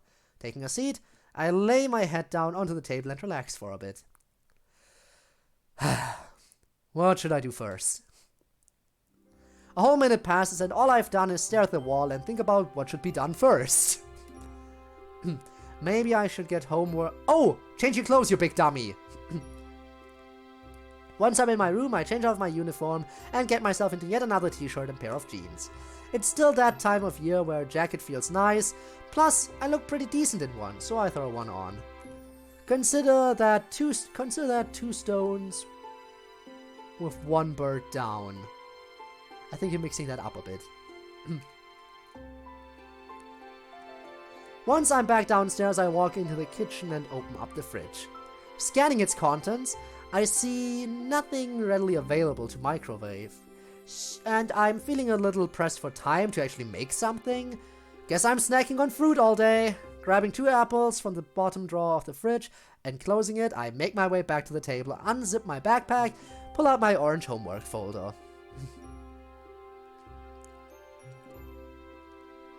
An hour passes and I'm pretty much done with all the work that was assigned today. There's seriously no way I'm gonna use any of this in my future. I only have 5 more problems left of algebra from earlier today, so that went by pretty quickly. Another thing that ran through my mind is that I really should go shopping one of these days. I haven't had ice cream in a few weeks. Should pick that up. Maybe some more frozen pizzas. Hey wait! What came in the mail today? Thanks to my short-term memory, I'm on to the next task of the night. Putting my now completed homework away in my orange folder. Said folder gets stuffed into my backpack. Walking into my living room and placing my backpack in its all too familiar spot on the couch, it's now ready for tomorrow. Please tell me we're not gonna forget a poem again. Heading back over to the kitchen, I grab a knife from one of the drawers, sit down and use it to open the mail that was sent to me today. And sure enough, it's some junk mail, the water bill and the electricity bill. Oh, that's just freaking great. My parents are letting me hold on to the credit card that is strictly to be used for bills and groceries. They also let me hold on to a debit card, which gets $100 transferred over on the 18th of every month. Kind of like spending money for me. Taking a look at the amount of bills, I start staring blankly at both these statements and consider my plan of action. Some feelings of fear arise at the thought of doing adult stuff, but it's easy to push those away, as I've done this a few times before. Well, since I was never given a checkbook by my mom and dad, there goes that idea. Mom and dad once told me that it's very unsafe to send cash out in the mail, so I'll probably have to resort to getting separate money orders again. Have you ever had to get a stop payment on a money order? It's happened to me once and it was a nightmare. My dad was a bit upset at me one time it happened, and it felt like absolute torture. With him telling me over the phone what to do and actually trying to contact the union that issues the money orders. I'm surprised I didn't cry that day because of social exhaustion. I swear to God, if this happens again, I will be very angry. So keeping the amount numbers in my head, I get up, grab the second apple that I didn't eat, and put that in my left coat pocket, my phone in the right pocket. I'll go to the front door, and realize I've left my house keys in the lock the whole time. Pfft, god dang. I'm surprised they're still there. I really need to be better at this kind of stuff. I really need to be better about this kind of stuff. Stepping outside and relocking my door, I put my keys into my coat pocket and start my journey over to the 24-hour convenience store. As one does. It's only a little bit past 7 p.m. I hate that it starts to get this dark this early. I already can't wait until springtime actually kicks in. It becomes darker much later on in the day. I mean, not that I really care or anything. I don't go outside as often as I should, but the natural sunlight feels nice. It improves my mood most of the time. Isn't there a word for that? Atmosphere? Yeah, that's probably it. Whenever I have to go to the convenience store for something, I always pass by the park on my travels. I have only a few memories of this park when I was growing up. How cool would it be if there was a swing set here? I'd be all over that. That's something I haven't done in a long time. My attempt at reminiscing on younger times is broken by the sound of something I don't think I've heard in a long time.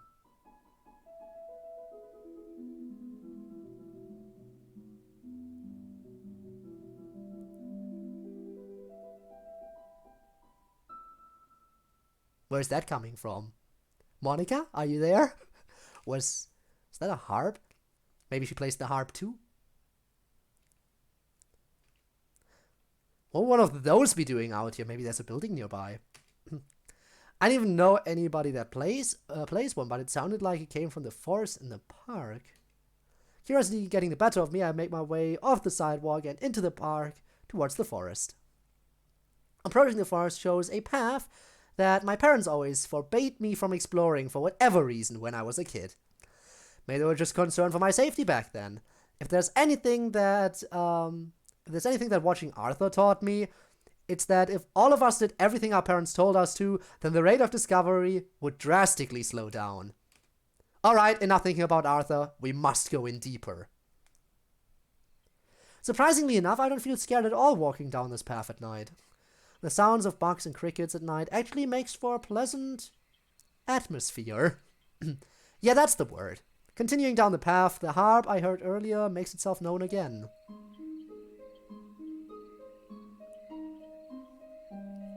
It's getting louder the more I keep on walking.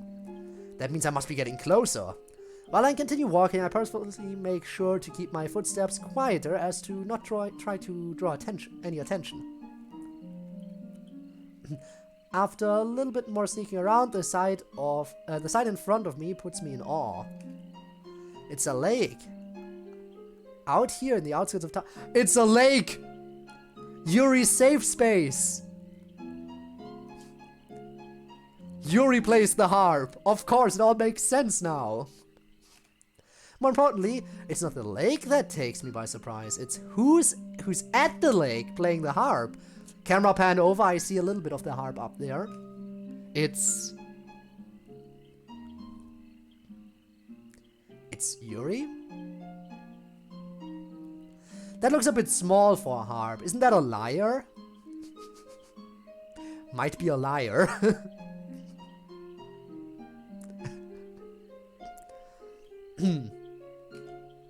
She's the one playing this whole time. She's in a beige colored sweater and in black pajama pants? Either way, I'm awestruck by what I'm witnessing. First off, this place is gorgeous. There are trees everywhere. A rather big one seems to have fallen down close to the water. A few butterflies can be seen flying around, and the sight of Yuri peacefully playing her angel's harp. It's so goddamn stunning. The reflection of the moonlight on the water makes everything feel nice, and her skin glistening under the moonlight makes her look like an angel. Maybe not a fallen one, but a shining one at that. I decide to start tiptoeing over to her until I'm about 2 feet away from the tree she's sitting on. Quietly sitting down, cross-legged style, I wait for her to finish playing. She's gonna be so weirded out by the fact that we're just there. Yuri's viewpoint. 6:53 p.m. Homework was hard to focus on thanks to everything that has happened today. But I managed to get through it, complete everything. Thank goodness I don't have to worry about that anymore. Taking my finished homework and putting it in its proper spot in my purple folder, I take my folder in my bag. Ah, of course, their folders are color-coded, naturally. By the way, we'll probably finish the stream after we get through this Yuri segment, I think. Getting up from my bed, I walk over to my bedroom window to open it and stare into the world outside to let my mind wander. There's no way Natsuki could have meant what she said when she said it. How could someone think of me as likable? I don't really see myself like that. I don't know. But Natsuki has a point, though. Why else would he want to read with me? Why else would he tell me that he likes what I have to say? I don't know. Having too many unanswered questions is making me feel uneasy, so I take a breath of fresh air, close my window, and step away from it to start looking around my bedroom. I'll worry about making dinner and writing tomorrow's poem later. I know it will take my mind off all of this. I look over to my knife collection I have hanging on my wall and stare at it for a few seconds, somehow still mesmerized by all the colorful, unique designs on each one of them. No, it's been a week since I've last felt like wanting to do that. I still can't believe I picked something like that up. I then look over to the closet of my bedroom, walk over to grab my trusty friend and place it in my bag. I'm glad I have this around as an alternative. Changing out my school uniform and into some more comfortable clothes, I make my way downstairs and out of my house to go for a walk. The walk to the lake is as sun as I'd like for it to be. There's nobody around, the breeze is gentle, and I'm glad it's not too cold out here. The book I brought for him to read, I've read through it a few times already. It would be nice to share with him and see what he thinks about it, like what he's doing with this book. But why though? What was motives for bringing in a book he enjoys? Wasn't it because he wanted to share something he enjoys, much like I did for him? But then again, what Natsuki said. Why did she have to say that right before she left today? She's got to be just joking when she said that. But what if? There's no way he could like someone like me that way. Oh, but he does. But why did he choose to read with me today? Why did I allow it? It's not like anything bad happened, though. I end up placing both my hands around my temple as I feel a small headache coming on from overthinking. Taking a little bit of time to recover, I stop in my tracks and notice that I'm already at the park. The walk here so far seemed like such a blur. Was I seriously not paying attention for that long? I hate it when my mind goes overboard like that and I can't keep up. I end up missing out on the atmosphere outside. It's just brief. Atmosphere, like the stuff that MC was talking about. After taking some time to inhale and exhale, I put all my focus into making my way over to the forest path and then on my way to my familiar spot at the lake. 7:13 p.m. I kind of want to get through this Yuri segment here. Once she's done playing, she notices me sitting here and jumps back a little bit, nearly dropping her harp. She must not have been expecting me here, and I don't blame her. Oh, what are you doing here? Oh boy, how am I gonna explain this? Well, I was walking to the store, heard someone playing the harp while on my travels, and I guess I wanted to find out for myself what was up. I'm sorry if I scared you. I then bring my head down for the 5th time today. Oh, you don't need to be sorry. I should have guessed something like this would happen. Sorry. Wait a minute. I then stand up from my spot on the ground and put on a more serious face. No, Yuri! You just reminded me of something from earlier, about what I said to you in the club room. I probably shouldn't have said that to you, and you don't have to try at all to be cute. After seeing her face turn pink for the 2nd or 3rd time today, I look away from her out of slight uncomfortableness. I guess I was just upset about what was going on and said some things I really didn't mean. I then resume sitting down where I initially was, but Yuri remains silent. I decide to force myself to lock eyes with her. Yuri, you're not upset with me, are you? No, I'm not. If anything, I'm rather happy that you tried putting a stop to what happened. Whew. Yeah, that's because I didn't like how Natsuki was talking to you. I felt like I had to do at least something about it. That girl really gets on my nerves sometimes. How are you able to put up with her? Yuri looks to be in deep thought right now. I guess it's because I've known her for a while and have become used to how she acts. Sounds like they've been friends for a while then. How long have you and Natsuki been friends? Well, I would use the term friend loosely, but I've known her ever since the club first started. Oh, I gotcha. I know how that is. I then get up off the ground and sit down on the same tree that Yuri is on. It's about 4 yards long, so we'd have enough space for another person or two to join us if we wanted to. I don't speak freedom units, but okay. But for now, just me and Yuri is fine. She looks over at me with a slightly concerned expression. Hey, Yuri? A little bit off topic, but thank you for giving one of my favorite books a chance. That means a lot to me. Her eyes perk up at me. Oh, well, I should be thanking you for bringing it in. You had me in mind when you brought it in. That means a lot to me. Wait, did this girl really just do a turnaround on me? Hold on, she brought in a book for me too, did she not? Does that mean I can feel a burning sensation on my face due to the gears grinding in my head, and a small smile makes its way onto my face that I don't dare hide from her. Hey, speaking of which, how come I haven't really seen you at all this school year? Did you move here this year or something? I may have seen you once or twice in the library, but my face doesn't hurt from too much blood flow anymore. That's when Yuri smiled sadly at me. Oh, I've lived here all my life. Most of the time around lunchtime I'll eat in the classroom or the library. That explains why I don't see her in the lunchroom either. Wait, Yuri? Do you have trouble interacting with people as well? Yuri nods. A bit more than I'd like to admit. Me too! While I do eat in the lunchroom when I'm feeling up to it, I'll sometimes eat out in the hallway if I don't want anyone to bother me or if I'm in a bad mood.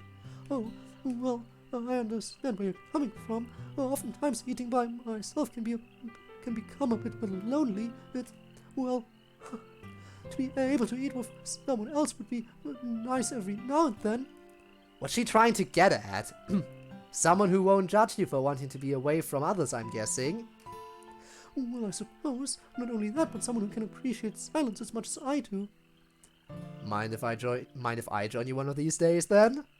She looks pretty surprised at my question, but then calms down and begins overthinking again. I don't know if you'd enjoy my company very much. Are you listening to yourself? Wouldn't you have told me to go away just now if you didn't want me around here? Yuri, what makes you think that? I mean, we read my book together today. Of course I'd enjoy spending more time with you. Whoa, what am I saying all of a sudden? alright if you say so, but wouldn't people think differently of you if it became an everyday occurrence? Why should that matter? Most people in the school know that I'm different from everyone else. Haven't you noticed that by now? No, not really. Maybe we're one of the same. Maybe we're one of the same then. But what do you mean? I feel comfortable enough to tell her this. She should know. Do you know what Asperger's syndrome is? Her eyes awaken at the mention of that. Some relative on my mother's side of the family have it. So yes, I do. Well, at least you know about it. I don't have it as bad as other people out there, I guess you could say. I'm pretty high functioning. That's why I see the counselor at our school once a week, because most of my problems are with social situations. But you don't seem to act so bad from what I've seen in the club. That's because I've had a lot of experience and failures with trying to talk to people. When I was a kid, not only was I driving my mom crazy by being hyperactive, but my mind ran at the same pace too. I always wanted to figure out how things worked, including people talking to each other. That is, when I felt like I had the courage to speak up. There was always a drive to self-improve and incorporate critical thinking when it came to figuring out how things work. And oftentimes this involved looking back on hindsight over things I've done that could have been changed, and also from learning from mine and others' mistakes. That's why I may appear somewhat normal on the outside, because my mind has had the satisfaction of getting to figure out the details on, well, I think you get what I'm trying to say. Geez, now I'm the one who's rambling. Yuri giggles at me. You don't need to worry about that. Just know that you're not alone, Code. I can relate quite a bit to this. How old were you when you found out about this? I end up looking down at the ground, lost in thought for some time, trying to recollect important info from the past. Once I know exactly what to say, I look back up to meet her gaze somewhat. Found out during my 10th grade year. I had stumbled upon some papers my parents kept stored away and asked them about it. That's when they broke the news to me. Supposedly I was diagnosed when I was 7, but they didn't tell me at all, probably out of fear of me not understanding anything. I let out a small chuckle at my next thought. I always wondered why I went to go see a strange doctor who asked all kinds of intelligent questions at that age. I look away from Yuri's general direction to stare at the grass below me and gather my thoughts again. Yuri says nothing though, she must be waiting for me to continue. I don't know if I should be thankful for my parents not telling me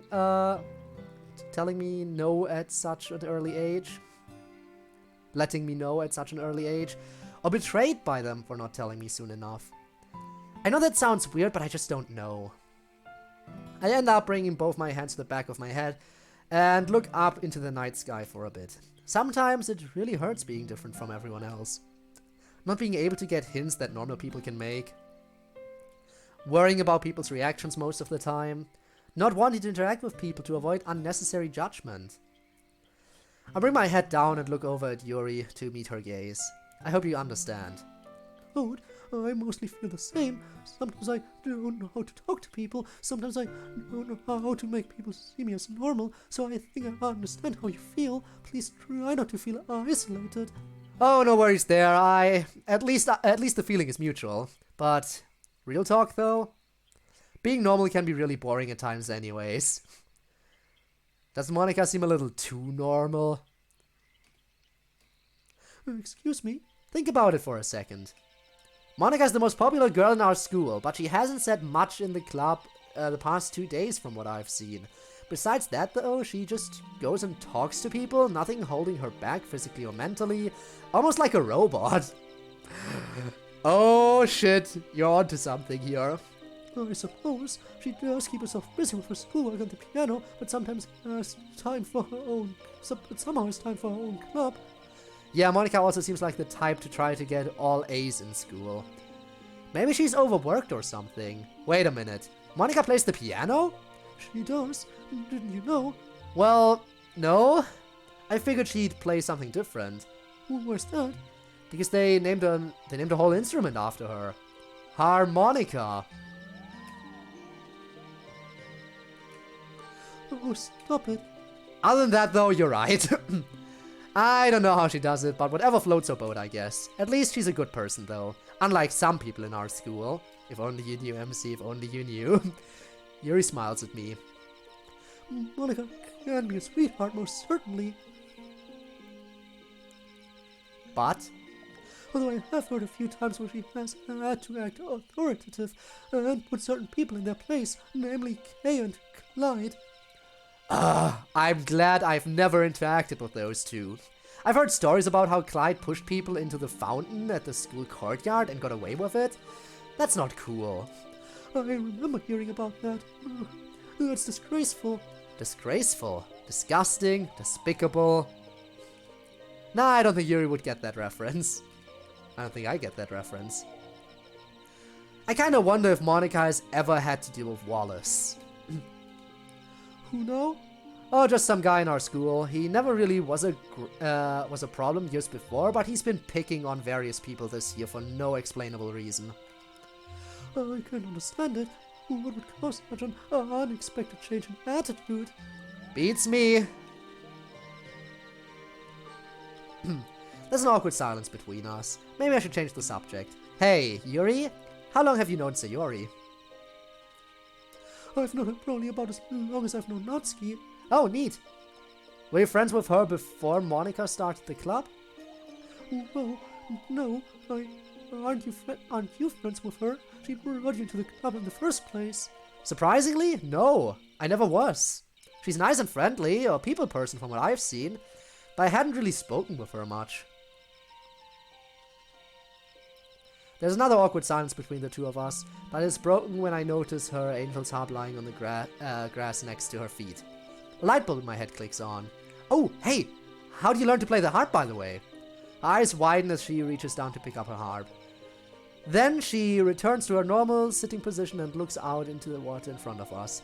Back when I was a kid, I had always seen them on TV and in books. I told my parents I would like to try it out. They agreed to it, and it's become another hobby of mine alongside reading and writing. Writing. Oh, yeah, earlier today. Sorry to go a bit off topic, but earlier today when we were reading together, you mentioned something about how you came here for inspiration. Do you come here for writing ideas as well? That seems to have made her even more happy. You remembered? Yes, sometimes I'll visit you if I ever need inspiration for writing, or if I just want to enjoy the ambience and let my mind wander. This girl. She knows how to captivate my interest. Oh, you like to let your mind wander too. Isn't that one of the best feelings? Yes, it feels very liberating at times, almost like meditation. Yeah, I can see that. The one nice thing about letting your mind wander is that it feels like every single part of your mind is in a constant flowing stream. It allows good ideas to come to you rather than trying too hard to think of stuff, you know? Ooh, and this is from your experience too? I suppose. It happens often whenever I go to the beach. The beach? Wait. How long have I actually been out here? Taking advantage of Yuri's silence, I pull my flip phone out of my pocket and look at the time. 8:05 p.m. Geez, has it really been that long? I should probably head home soon. Huh? Did you say something? Oh, yeah. It's getting awfully late and I really didn't expect to be out for this long. You're right. I too have been out for longer than I anticipated. It is almost bedtime for me. With that, Yuri stands up from her spot on the fallen down tree. But before she gets the chance to walk away, I extend my right arm and grab her left sleeve and tug at it twice. Wait! Don't go just yet. She proceeds to sit back down on her spot next to me. What is it? It's time. Look, Yuri, I don't know how else to say this, but I think you're pretty fun to be around. I may be awfully superficial when it comes to stuff to talk about. I may either talk too much or not enough. I may take stuff at face value too often, and I know I can be a difficult person at times. But that doesn't seem to bother you at all. That's why I've enjoyed every chance to talk to you so far.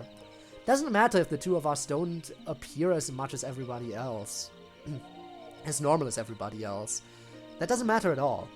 I believe that nobody in this world should ever be lonely. So, what I'm trying to say is, I extend my right hand towards her, with only my pinky extended, my index, middle, and ring finger curled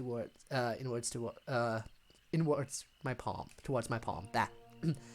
I'd like to be good friends with you from now on, from this day onward.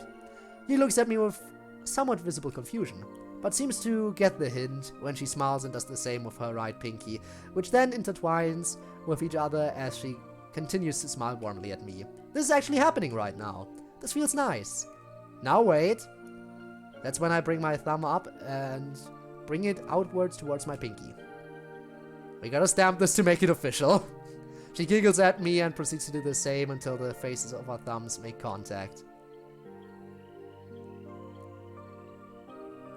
Damn, look at them go. Oh, you. I guess we really are friends now. I flicker back. Right now, I wouldn't have it any other way. My thoughts on it so far, which again I can't say too much, I think it's I think it's looking to be pretty interesting. I think this could be a very interesting mod. It's definitely a bit different, but we will see if it is really the good different. Thank you, Code. You've made me feel really nice tonight. I know I'm not good with people, and this might be a little different for me. It's really good when Yuri's your favorite girl, that too. If you're a Yuri simp, then by all means play this mod. But I hope that I can return the favor sometime. So this is it. This is the start of something new. Things can only look up from here on out. We've probably gazed at each other's eyes for the past few seconds or so, but it was well worth it. Her eyes have a very inviting glow to them, makes me feel more safe. Our fingers break contact with each other for the night. I feel like this is about where the chapter should end, right? We should probably head out now, before Monica interrupts us for talking too much. The two of us share a moment of laughter before getting up from our now imprinted spots on our spot, trademark. We walk away together from the lake and into the park, enjoying the atmosphere around us while Yuri reminds me about poem sharing tomorrow. You're like me. You're two of a kind, but different. Different from the others. I can see your soul glowing with a mysterious light.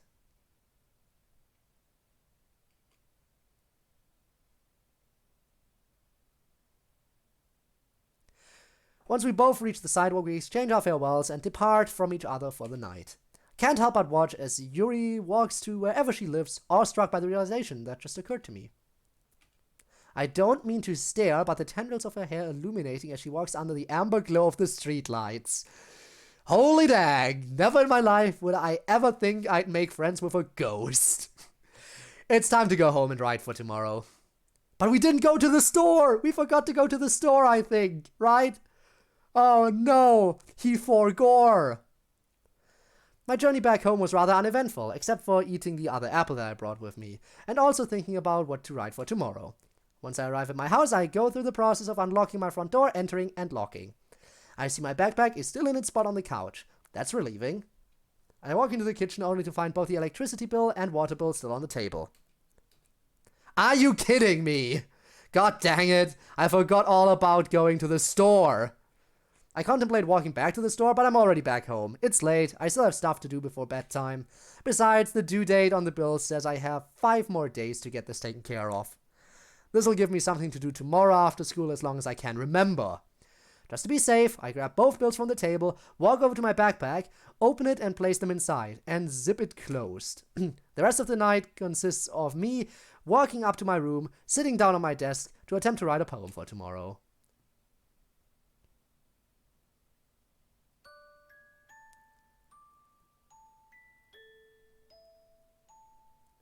Chapter 3, Unusual Hobbies. That is where we'll pick up next time. Can I save here? I hope so. I can't save right now. Damn. Thursday, October 7th.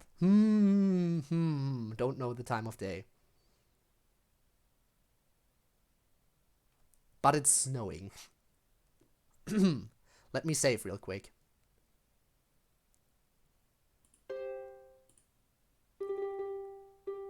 There we go. Save. Done. There we go. those were the first 2 chapters of our castle walls. Looking forward to continuing these as we go into chapter 3 next time for unusual hobbies. We'll see whether I will be able to stream the day after tomorrow, or if the next stream is going to be the FNF stream on Friday. One of the two. Don't know which it's going to be yet. Anyway, at the very latest, we'll continue on Saturday. Also, thank you so much for the headpads, Viking. I know that is your good way of saying goodbye. But if you stick around a bit longer, again, don't forget you get the extra channel points by sticking around for a raid. And there are some options as to who to raid, but I think I'm going to be raiding Bones today. Because I think this is our first stream this year. Yeah, I think that's our first stream this year, so perfect to share some love over here. Already redeem everything except the last 2 redeems. Those are the most expensive ones after all. Alright, let's set up the raid, and then we will head on over to Bones, who's currently playing some Pokemans. So that's good. That could be fun. Anyway, thank you guys so much for watching the stream. It's definitely been an experience, and who knows, maybe I will be able to see you around next time. Until then, though, have a good one and share some love with some other lovely streamers. And yeah, goodbye also to those who are watching this as a VOD. Of course, your support is also appreciated, and who knows, maybe I'll see you live in the future. I would certainly appreciate that. But until then, have a good one, everyone, and goodbye.